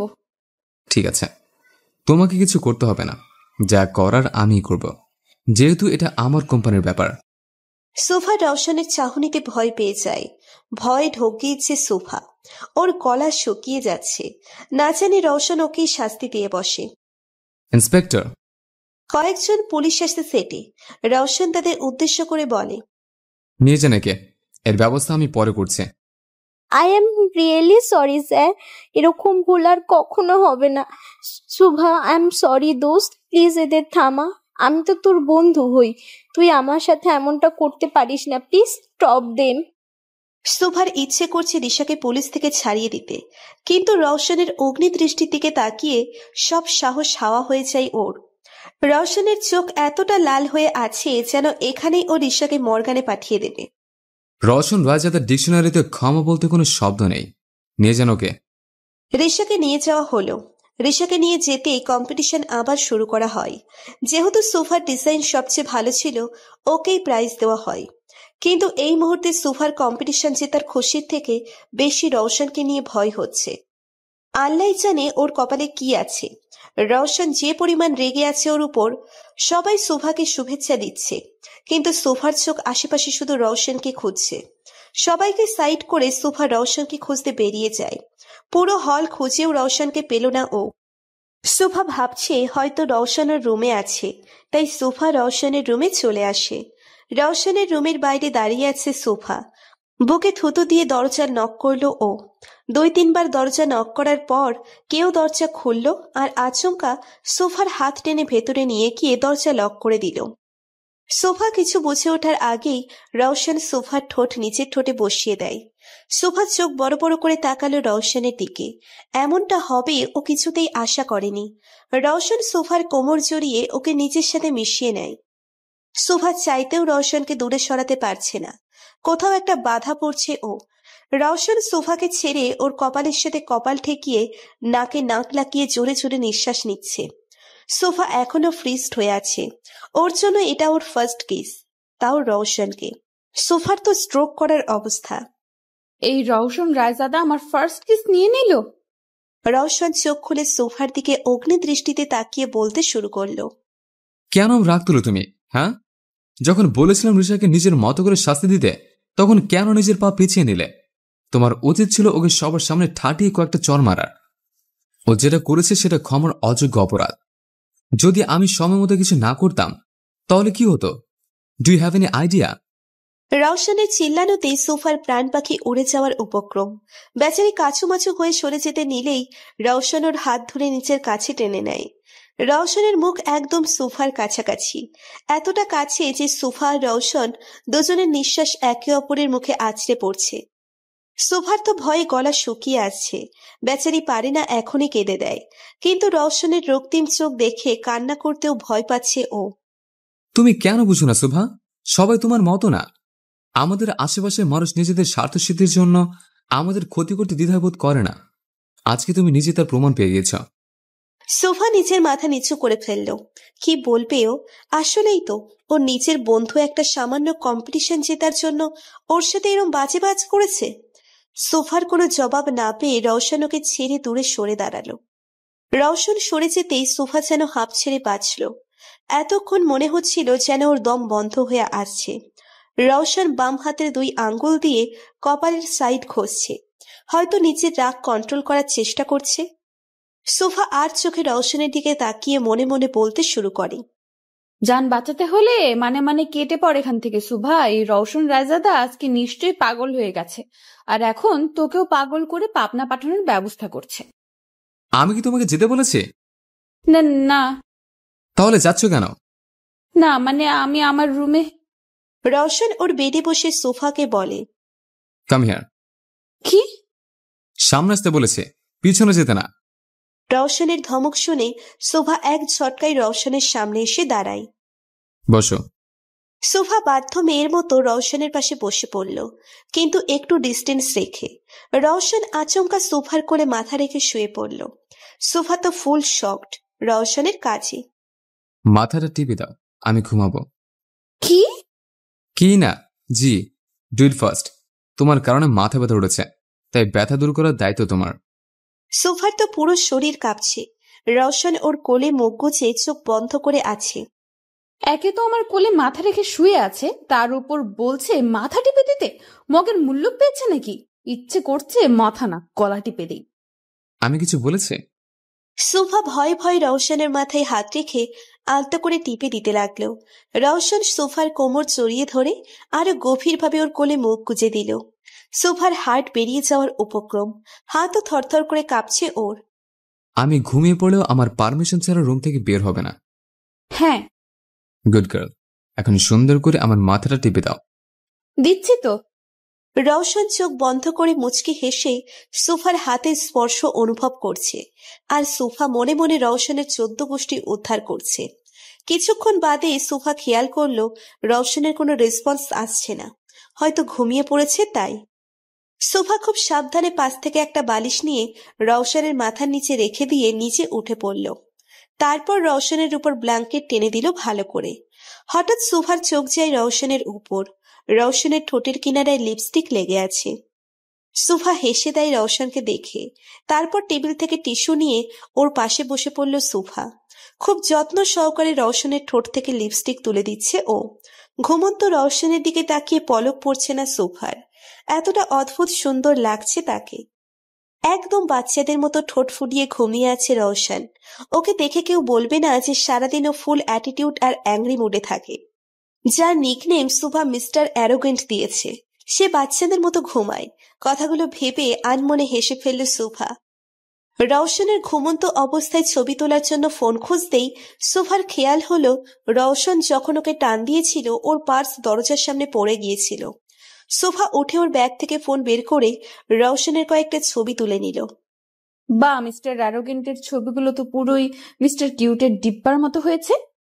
রওশনের দিকে তাকিয়ে উঠে যায় সোফা। দরজার দিকে পা বাড়াতেই আবার থেমে যায় ও। রওশনের দিকে এক পলক তাকিয়ে টুপ করে ওর কপালে ঠোঁট ছুঁয়ে দেয়। অনেকক্ষণ ধরে ইচ্ছে করছিল ঘুমন্ত রওশনের কপালে ঠোঁট ছোঁয়ানোর, কিন্তু ইচ্ছেটাকে এতক্ষণ দমিয়ে রাখা হয়েছিল। এখন সুযোগ পেয়ে পূরণ করে নিল ইচ্ছেটা। সোফা আলতো পায়ে রুম থেকে বেরিয়ে দরজা লক করে নিজের রুমে চলে যায়। নিজের রুমে ফিরে সোজা শাওয়ার নিতে চলে যায় সোফা।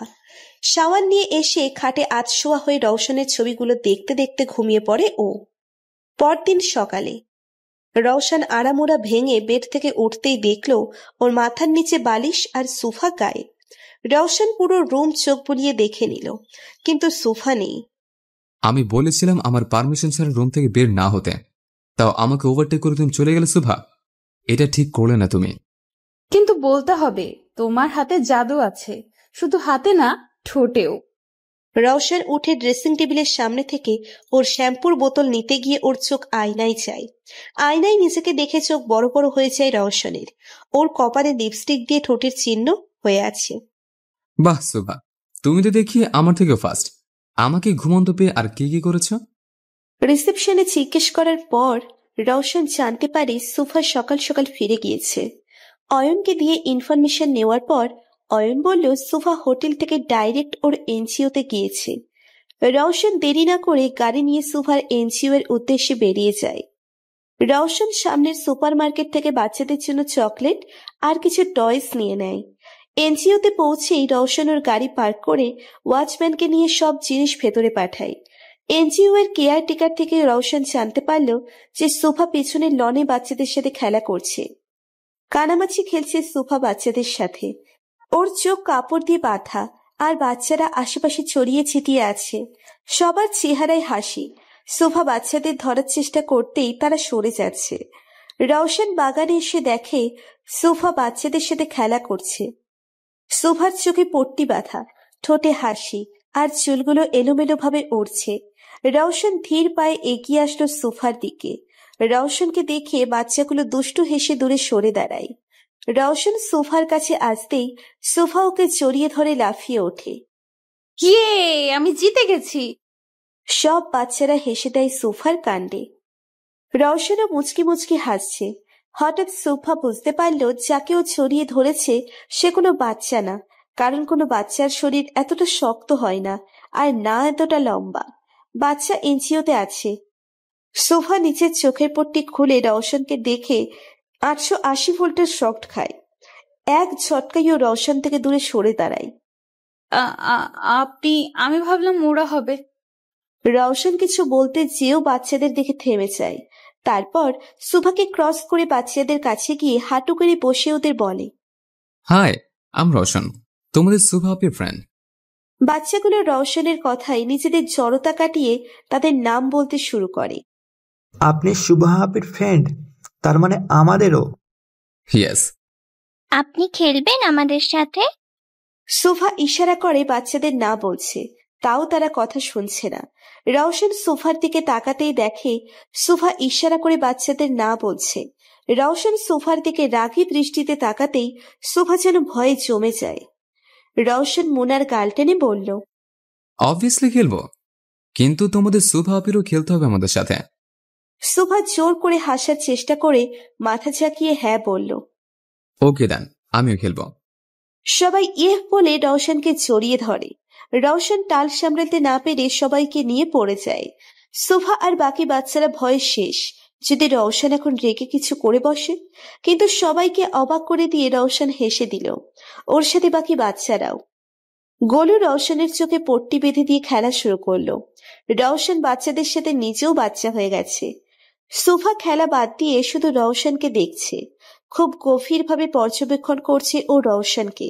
রওশনের এই রূপটা সম্পূর্ণ ভিন্ন সুফার কাছে, যাকে কখনো ও মুচকে হাসতেও দেখেনি। কিছুদিন যাবৎ তার কত রূপ ওর সামনে আসছে। বাচ্চাদের সাথে যেন রওশনও বাচ্চা হয়ে গেছে। কালো রঙের স্যুটে আবৃত এক লোক দূর থেকে রওশন আর সুফার ছবি তুলছে। তোলা শেষে ছবিগুলো লোকটি কারো নাম্বারে পাঠিয়ে দিয়ে ওখান থেকে সরে গেল। সারাদিন রওশন বাচ্চাদের সাথে খেলা করে তাদের সবাইকে গিফটগুলো দিয়ে সুফাকে নিয়ে বেরিয়ে যায়। রওশন হাসি মুখে ড্রাইভ করছে। আজ ওর লাইফের বেস্ট ডে ছিল, ভাবছে রওশন। সুফা মুগ্ধ চোখে দেখছে রওশনকে, মনে হাজারো প্রশ্ন ঘুরপাক খাচ্ছে ওর। একটা প্রশ্ন ছিল রোশন। আমি জানি তুমি কি প্রশ্ন করবে। এটাই না যে আমি কেন বাচ্চাগুলোর সাথে এত ফ্রেন্ডলি হয়ে টাইম স্পেন্ড করলাম? হ্যাঁ। রওশন একটা গভীর নিঃশ্বাস নিয়ে সুফাকে বলতে শুরু করে, আমি ওদের জায়গায় নিজেকে দেখেছি সুভা। ইউ নো হোয়াট, ছোটবেলা থেকে একা বড় হয়েছে। মম ড্যাডের ডেথের পর নিজেকে সামলাতে শিখেছি আমি। ওই বাচ্চাগুলো আর আমার মধ্যে তেমন একটা তফাৎ নেই। ওরাও অনাথ আর আমিও অনাথ। পার্থক্য একটাই, ওদের সামলানোর জন্য তুমি আছো, কিন্তু আমার কেউ ছিল না। কারো সাহায্য ছাড়া নিজেকে প্রতিষ্ঠিত করেছি আমি। অনেক স্ট্রাগল করেছে, তার ফলস্বরূপ আমি এখন বাংলাদেশে ওয়েল নোন ফেসের মধ্যে একজন। কথাগুলো বলে রওশন গাড়ি ব্রেক করলো। সোফার দিকে তাকাতেই দেখলো সোফা অদ্ভুত দৃষ্টিতে কিছু অনুভূতি, কিছু গভীর আবেগ অনুভব করছে রওশন। তোমার বাস এসে পড়েছে। রওশনের কথাই ঘোর কাটে সোফার। গ্লাসের বাইরে তাকাতেই দেখলো ওর বাড়ির সামনে গাড়ি থামিয়েছে রওশন। সোফার মুখটা মলিন হয়ে গেল, মনে হচ্ছে আজ খুব দ্রুত সময় পেরিয়ে গেছে। আর কিছু মুহূর্ত রওশনের সাথে হাঁটতে ইচ্ছে করছে, ওকে জানতে ইচ্ছে করছে। ওর অব্যক্ত কথাগুলো শুনতে ইচ্ছে করছে। আজ কি গাড়িতে থাকার এরাদা আছে নাকি? আব না তো, গুড নাইট। শুভা বেরিয়ে যেতে নিলেই রওশনের হাত ধরে আটকায়। শুভা জিজ্ঞাসু দৃষ্টিতে তাকালো রওশনের দিকে। রওশন সোফার দিকে এগিয়ে আসে কিছুটা। রওশনকে নিজের দিকে এগিয়ে আসতেই শুভার চোখ বড় বড় হয়ে গেল, আর হার্টবিটও ফাস্ট হয়ে গেল। শুভা ভয়ে চোখ খিচে বন্ধ করে ফেলে। হঠাৎ কপালে ঠোঁটের ছোঁয়া পেতেই শুভা চোখ মেলে তাকালো। অবাক দৃষ্টিতে তাকিয়ে আছে শুভা রওশনের দিকে। নাও গো। শুভা এক ঝটকায় গাড়ি থেকে নেমে দ্রুত পায়ে নিজের বাড়িতে ঢুকে যায়। রওশন মুচকি হাসছে সোফার কাছে। রওশনের ফোন বাজতেই ওর চোখ মুখ শক্ত হয়ে যায়। Hello, good job. ওর খাতিরদারি করো, আমি আসছি। রওশন সোফার বাড়ির দিকে এক পলক তাকিয়ে ড্রাইভিং শুরু করলো। একটা লোককে চেয়ারে বসিয়ে বেঁধে রাখা হয়েছে। লোকটির পুরো শরীর ভয়ে কাঁপছে, কারণ সামনেই অপোজিট চেয়ারে রওশন বসে আছে। রওশনের হাতে রিভলভার। রিভলভারটা নিচের কপালে ঠেকিয়ে চেয়ারে হেলান দিয়ে বসে সামনে বসে থাকা লোকটির দিকে তাকিয়ে আছে রওশন। বস, আমাকে ক্ষমা করে দিন প্লিজ, আর এরকম ভুল হবে না। রওশন সোজা হয়ে ঝুঁকে বসে লোকটির দিকে, তারপর কিছুটা শান্ত স্বরে বলতে শুরু করে। তুই যেটা করেছিস সেটা কি আদৌ ক্ষমার যোগ্য? ভুল হয়ে গেছে বস, টাকার লোভে অন্ধ এমনটা করে ফেলেছি। কথাটা বলার সাথে সাথে রওশন লোকটির হাতে গুলি করে দেয়। লোকটি চিৎকার করে ওঠে। পাশের সব লোকেরা ভয়ে কেঁপে ওঠে, আর অয়ন্ত ঘেমে একাকার। বারবার রুমাল দিয়ে নিজের কপাল মুছছে। সব ভুলের ক্ষমা আছে, কিন্তু বেইমানের কোনো ক্ষমা নেই রওশনের কাছে। তুই আমার লোক হয়ে টাকার লোভে আমার শত্রুর সাথে হাত মিলিয়েছিস, আর ভাবছিস আমি তোকে ক্ষমা করে দিব? ইম্পসিবল। যারা পিঠ পিছে প্রহার করে তাদের থেকে ভয়ঙ্কর শত্রু দ্বিতীয় হয় না। তোকে এখন ক্ষমা করে দিলে তুই আবার আমাকে পেছন থেকে আঘাত করবি, আর তা রওশন মেনে নেবে না। কথাগুলো বলেই রওশন লোকটির বুকে গুলি করে। তার বুক ঝাঁঝরা করে ফেলে। রিভলভার থেকে ধোঁয়া উঠছে। এই ধোঁয়া হয়তো রওশনের রাগকে ঠান্ডা করছে। শাহিন। জি স্যার। এই লাশ এমন জায়গায় ফেলে আসো যেখানে শকুনেরা এর দেহ চিরে চিরে খেতে পারে। জি। রওশন নিজের চেকবুকে বড় অঙ্কের টাকা লিখে অয়নের হাতে দিয়ে বলে, এটা এই বিমানের পরিবারের কাছে পৌঁছে দিও, তাদের যেন কোনো কিছু সমস্যা না হয়। জি স্যার। রওশন বেরিয়ে গেল গোডাউন থেকে। অয়ন চেকের দিকে চোখ বড় বড় করে তাকিয়ে বলতে শুরু করে, স্যারের নিয়ম আমি কিছুই বুঝি না। একদিক দিয়ে মারে আর একদিক দিয়ে সাহায্য করে। পরদিন শুভা অফিসের জন্য বেরিয়ে নিচের গাড়িতে উঠতে নেয়। হঠাৎ পেছন থেকে কেউ ওর মুখে রুমাল ধরে, আর শুভা জ্ঞান হারিয়ে ফেলে। কিছুক্ষণ পর শুভার জ্ঞান ফেরে। শুভা চোখ মেলতেই নিজেকে বেডে আবিষ্কার করল। শুভা এক ঝটকায় উঠে যায় বেড থেকে। আশেপাশে তাকিয়ে জায়গাটা চেনার চেষ্টা করছে শুভা। এটা কার বাসা, আর আমি এখানে আসলাম কিভাবে? হঠাৎ শুভার খেয়াল হলো কেউ ওকে পেছন দিয়ে রুমাল শুকিয়ে দেয়। এরপর কি হয় ওর মনে নেই। দরজা খোলার আওয়াজে শুভা সেদিকে ফিরল। দরজা খুলে কেউ প্রবেশ করছে রুমে। লোকটিকে দেখে শুভা কিছুটা অবাক হলো, আর বুঝতে বাকি রইল না এটা কার কাজ। Good morning baby. আমাকে এভাবে এখানে আনার মানে কি আভি? কুল বেবি, এত হাইফার কেন হচ্ছ? সিটে বসে কথা বলি। তোমার সাথে কথা বলতেও আমার রুচিতে বাধে। আমি এক মুহূর্তও এখানে থাকবো না। শুভা রেগে আভিকে ক্রস করে যেতে নিলেই আভি শুভার হাত টেনে ওকে বেডে ফেলে দেয়। তারপর ওর উপর আধশোয়া হয়ে দাঁতে দাঁত চেপে বলতে শুরু করে, সিরিয়াসলি আমার সাথে কথা বলতে রুচিতে বাধে তোমার? এখন আমাকে আর ভালো লাগে না, তাই না? ও, ভালো লাগবেই বা কি করে? এখন তো তোমার নতুন আশিক ওই রোশনকে ভালো লাগে। আমাকে এখন দেখলেই বিরক্ত লাগবে তোমার কাছে। শুভা আভিকে সরানোর চেষ্টা করছে, কিন্তু আভি এক ইঞ্চিও নড়ছে না, বরং শুভার হাত বেডের সাথে শক্ত করে ধরে। আবার বলতে শুরু করে, মানছি আমি ভুল করেছি, কিন্তু ভুলটা এত বড়ও ছিল না যতটা তুমি রিয়েক্ট করছো। তোমার হাত ধরলেই তুমি আনকমফোর্টেবল ফিল করো। আর যদি বিয়ের আগে তোমার কাছে যাওয়ার চেষ্টা করতাম, গডস নো, তুমি কি করতে? তোমার ইচ্ছেকে প্রায়োরিটি দিয়ে আমি সবসময় তোমার থেকে ডিসেন্ট রেখেছি। কিন্তু তুমি সামান্য বিষয় নিয়ে বিয়েটা ভেঙে দিলে, হোয়াই? এসব বিষয় আজকাল কমন শোভা। বিয়ের আগে সবারই কম বেশি অ্যাফেয়ার থাকে, অনেকেই এমন করে। তাহলে আমার বেলাতে তুমি এত রিয়েক্ট করছো কেন? শুভা আফিকে জোরে ধাক্কা দিয়ে উঠে দাঁড়ালো, তারপর চিল্লিয়ে বলতে শুরু করলো। করে, কিন্তু তোমার মতো ক্যারেক্টারলেস ছেলেরা, ভদ্র ফ্যামিলির ছেলেরা এমন হয় না।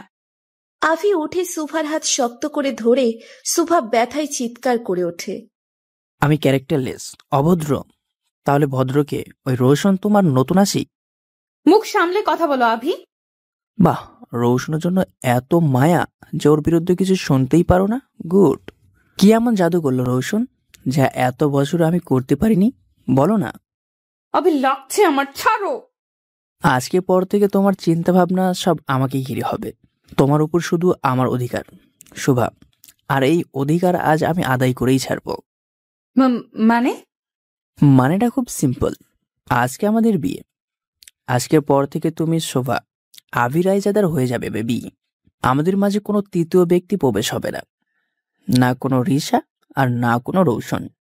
কখনোই না। আমি তোমাকে বিয়ে করব না। আমার হাত ছাড়ো, আমি বাসায় যাব। আমি জানতাম সোজা আঙ্গুলে ঘি উঠবে না, তাই আঙ্গুল আমি আগে থেকেই বাঁকা করে রেখেছি। আফি নিজের ফোন বের করে একটা ভিডিও ফুটেজ দেখায় সোফাকে। সোফা ছো মেরে ফোনটা নিয়ে ভিডিওটা দেখে। গোলুকে একটা চেয়ারে বেঁধে রাখা হয়েছে, আর ও কান্না করছে আর সোফাকে ডাকছে। অনাথ আশ্রমে গোলুর প্রতি সোফা সবচেয়ে বেশি দুর্বল, আর এই দুর্বলতার সুযোগ নিচ্ছে আফি। আভি ও বাচ্চা মানুষ, ওকে এভাবে বেঁধে রেখেছে কেন? ও ভয় পাচ্ছে, কান্না করছে। দেখো প্লিজ, তোমার মানুষদের বলো ওকে ছেড়ে দিতে। আফি সোফার হাত থেকে ছো মেরে ফোনটা নিয়ে নিচের পকেটে রেখে বলতে শুরু করে। অবভিয়াসলি বেবি, আমি আমার লোকদের বলবো গোলালু বাবুকে সই সালামতে আমার চাইল্ড কেয়ার হোমে পৌঁছে দিতে, কিন্তু তার জন্য তো তোমাকে আমার কথা মানতে হবে। তুমি যা বলবে, যেভাবে বলবে আমি করব, বাট প্লিজ ওর কোনো ক্ষতি করো না আভি। গুড গার্লস, এখন এই কান্না অফ করে আমার সাথে নিচে চলো। নিচে কাজী সাহেব অপেক্ষা করছেন আমাদের বিয়ে পড়ানোর জন্য। সোফা আফির দিকে ঘৃণা ভরা দৃষ্টিতে তাকিয়ে বলতে শুরু করে। আর কত নিচে নামবে আভি? আমার তো ভাবতেও লজ্জা করে যে আমি তোমার মতো একজনকে নিজের জীবনসঙ্গী হিসেবে চুজ করেছিলাম। যতটা নিচে নামলে তোমাকে পাবো, ততটা নিচে নামতে আমি রাজি। একবার বিয়েটা হয়ে গেলে রৌশন কিছু করতে পারবে না, কিছু না। I just hate you. কখনো ক্ষমা করব না তোমাকে। স্টপ ইওর ড্রামা শোভা, অনেক বলেছো তুমি, আর অনেক শুনেছি আমি। আমার ধৈর্যের বাঁধ ভেঙে যাচ্ছে। আভি সুভার হাত শক্ত করে ধরে ওকে নিয়ে নিচে নেমে আসে। কাজের সামনে বসে আছে সুভা আর আভি। আশেপাশে আভির চেলাপেলেরা গার্ড দিয়ে আছে। আভির ঠোঁটে বিশ্বজয় করা হাসি। সুভা ভেবে পাচ্ছে না কিভাবে এই পরিস্থিতি থেকে বেরোবে ও। কাজী সাহেব আভির দিকে কাগজ এগিয়ে দিতেই আভি দ্রুত সাইন করে দেয়। আভি কাগজটা সুভার দিকে এগিয়ে দেয়। সুভা কাঁপা কাঁপা হাতে কলম ধরে, কিন্তু কিছুতেই সাইন করতে পারছে না ও। হাত কাঁপছে, সাথে মনে হচ্ছে হৃদস্পন্দনের গতিও বেড়ে যাচ্ছে ওর। সাইন করো শোভা। সুভা করুণ চোখে আভির দিকে তাকালো। আভি সুভার হাত শক্ত করে ধরে নিজেই সাইন করাতে নেয়। হঠাৎ গুলির শব্দে সবার আত্মা কেঁপে উঠল। আভি আর সুভা সহ সবাই ভয় পেয়ে যায় হঠাৎ এমন শব্দে। অনেকগুলো কালো স্যুট পরা লোক হাতে গান নিয়ে ঢুকে পড়ে। তারপর আভির চেলাগুলোর উপর গান পয়েন্ট করে দাঁড়ায়।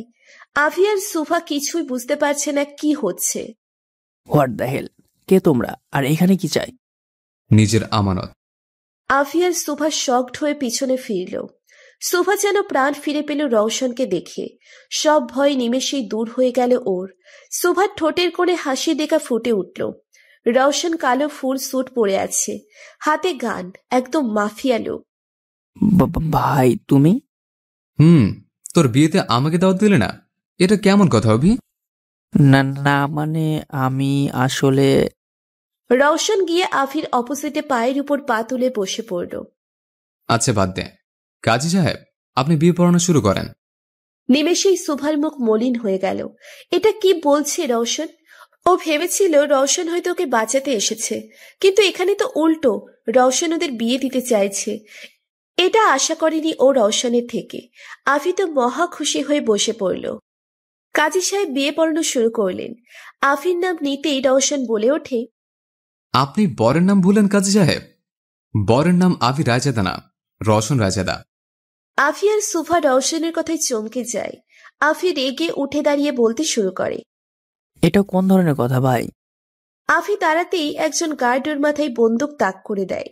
রওশন কাজী সাহেবকে উদ্দেশ্য করে বলে ওঠে, আপনি কি বিয়ে পড়াবেন নাকি আপনাকেও ডোজ দেওয়া লাগবে? কাজী ভয়ে দ্রুত বিয়ে পড়ানো শুরু করে। সবকিছু সুফার মাথার উপর দিয়ে যাচ্ছে। কি হচ্ছে এসব? ও শুধু অবাক চোখে তাকিয়ে আছে রওশনের দিকে। কাজী রওশনকে কবুল বলতে বললে রওশন সোফার দিকে তাকিয়ে কবুল বলে ফেলে।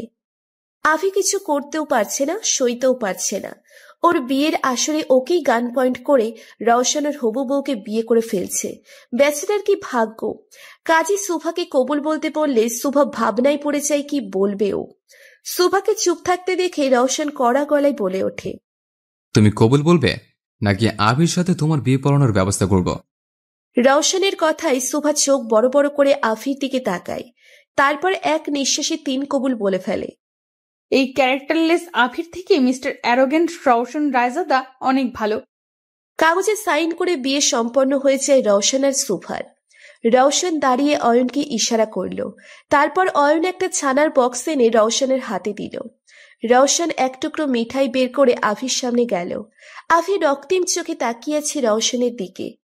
তুই তো আমাদের কংগ্রেটস করবি না, তাই ভাবলাম আমিই করি। আজকে থেকে তুই ভাবি পেয়ে গেলে সেই খুশিতে মুখ মেটা কর। আফি নিচের মুখ ঘুরিয়ে নিল। ও সরি লিটল ব্রো, আমি তো ভুলে গিয়েছিলাম তোর মিঠাই পছন্দ না। যাক, আমি মুখ মিঠা করি। আফি কাছে রওশনের বাঁকা হাসি গায়ে অ্যাসিড পড়ার মতো লাগছে।